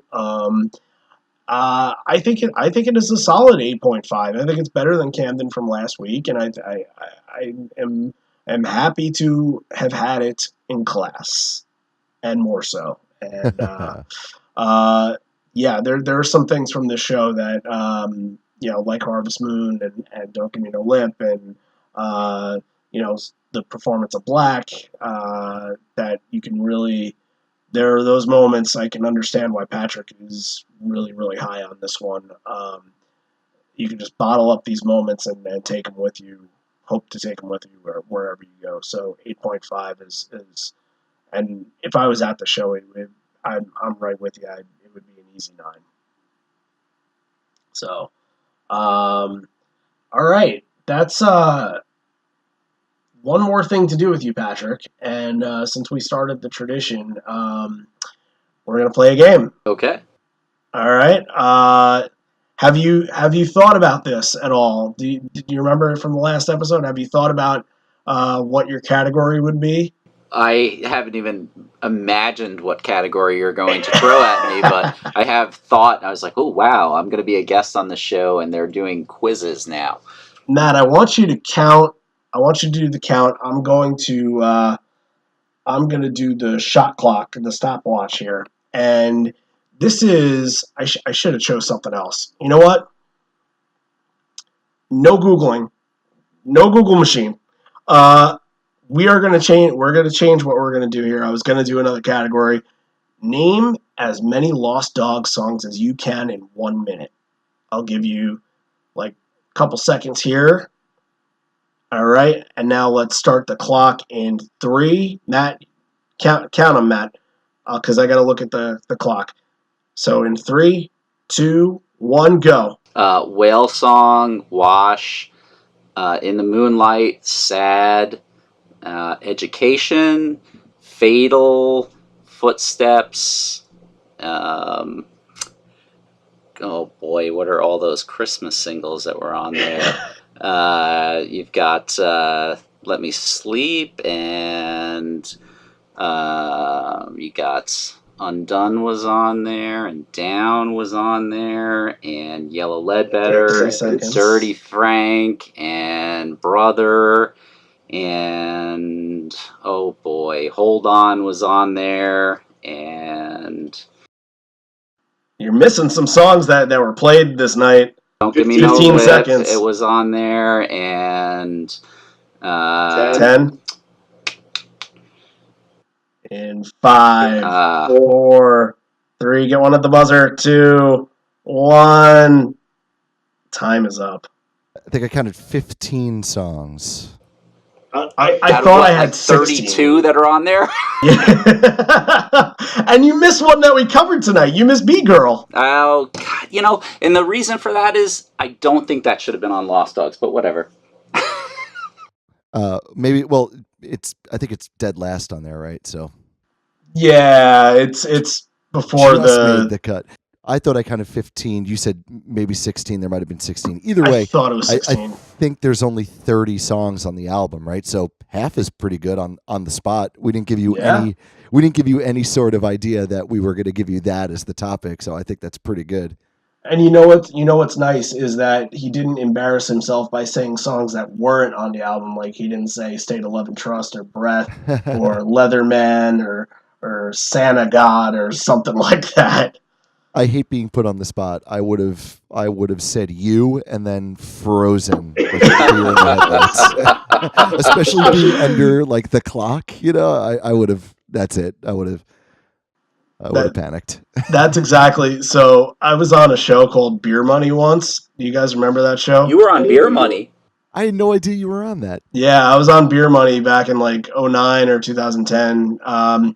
They caught up with me at a Met game, and it's essentially the same thing. Oh, wait a minute. I do remember that. And didn't you tell them you worked for ESPN or something and they didn't air you or something? No, they aired me. I was on a damn commercial. Oh, my. They put me on an ad. I was a fucking embarrassment. I think I got 7 or 8 or 9. I got less than $100. It was $10 per right answer, but it did pretty well. Wait, do I get $10 per right answer? No. We get $10 per right answer. Maybe we should do a thing where it's like if you get past a certain threshold, you get a free bootleg or something like that. Yeah. Maybe we should do that. I don't know. Things that we haven't thought of for 1000 Trebek. So that was a really fun episode, and Patrick, thanks for joining us today, and we really appreciate your insight.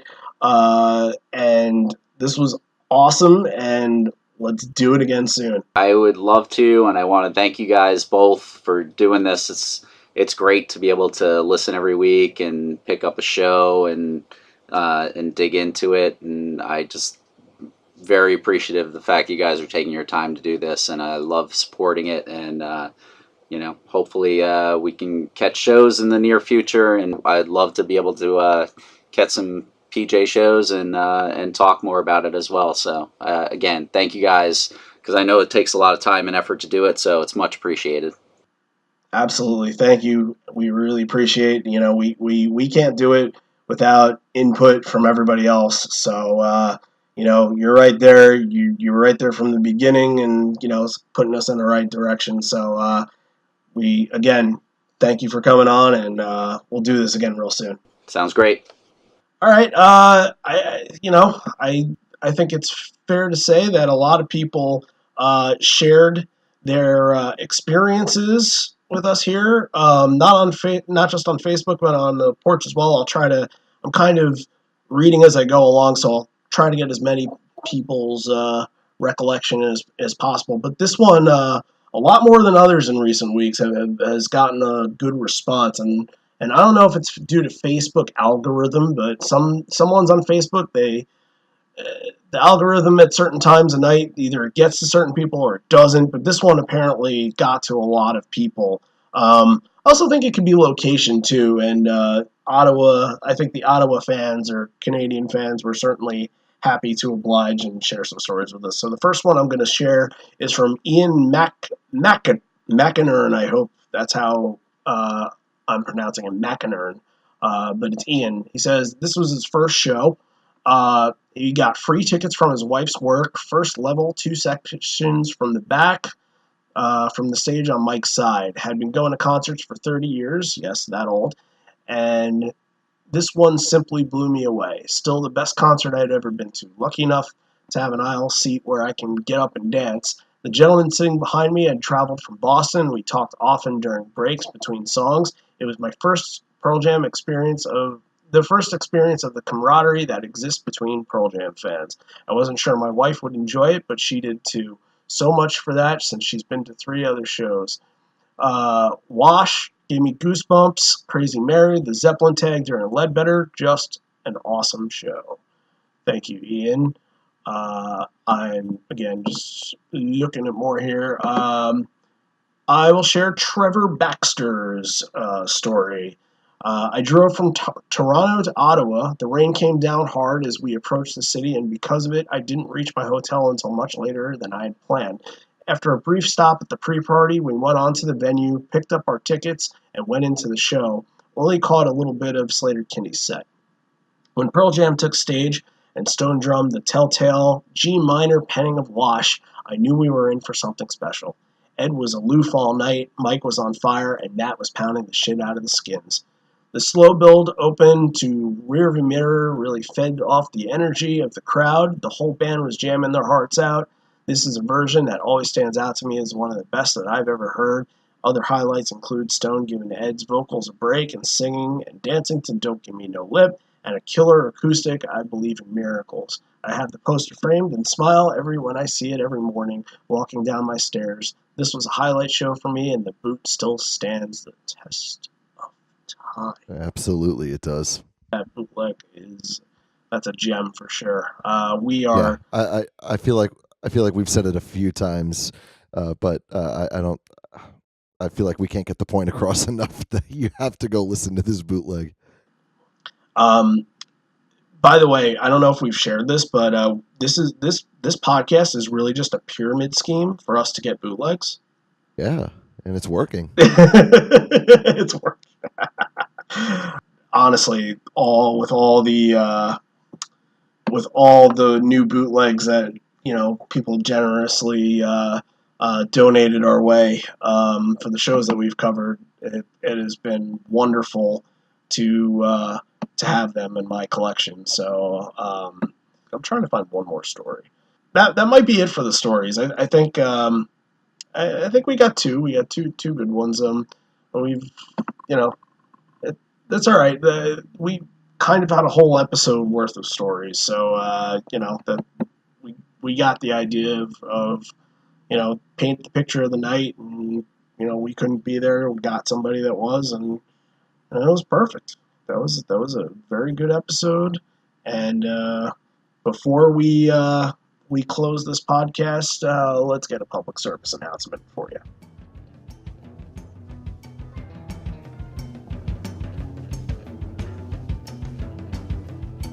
Live on Four Legs is happy to present a weekly podcast dedicated to the Pearl Jam live experience. While we try to get ourselves to as many shows as possible, we have only attended a small fraction compared to the entire live history. That's why we need your help. We want to get to know who you are. If there's a live show that you've attended that you'd like to see us cover in our program, please send us an email at liveonfourlegs, that's the number 4, liveonfourlegspodcast@gmail.com.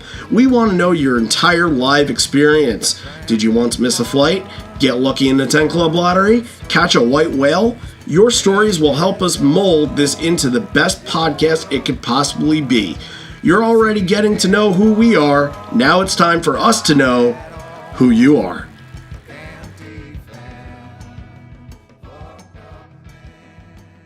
We are very open to episodes. I have a lot of stuff booked for the next couple months, but that doesn't mean that we aren't accepting new episode requests. That means things can just get booted to later. And next week is a perfect example of that because it was just kind of I was just kind of filling in spots, and we're trying to do every other episode be a guest, and also I'm going on vacation in 2 weeks, so I wanted to make sure we didn't have a guest then. So I don't even think I told you what we were doing. Did I tell you yet? For next week? Yeah. Actually, next week I do not know. No.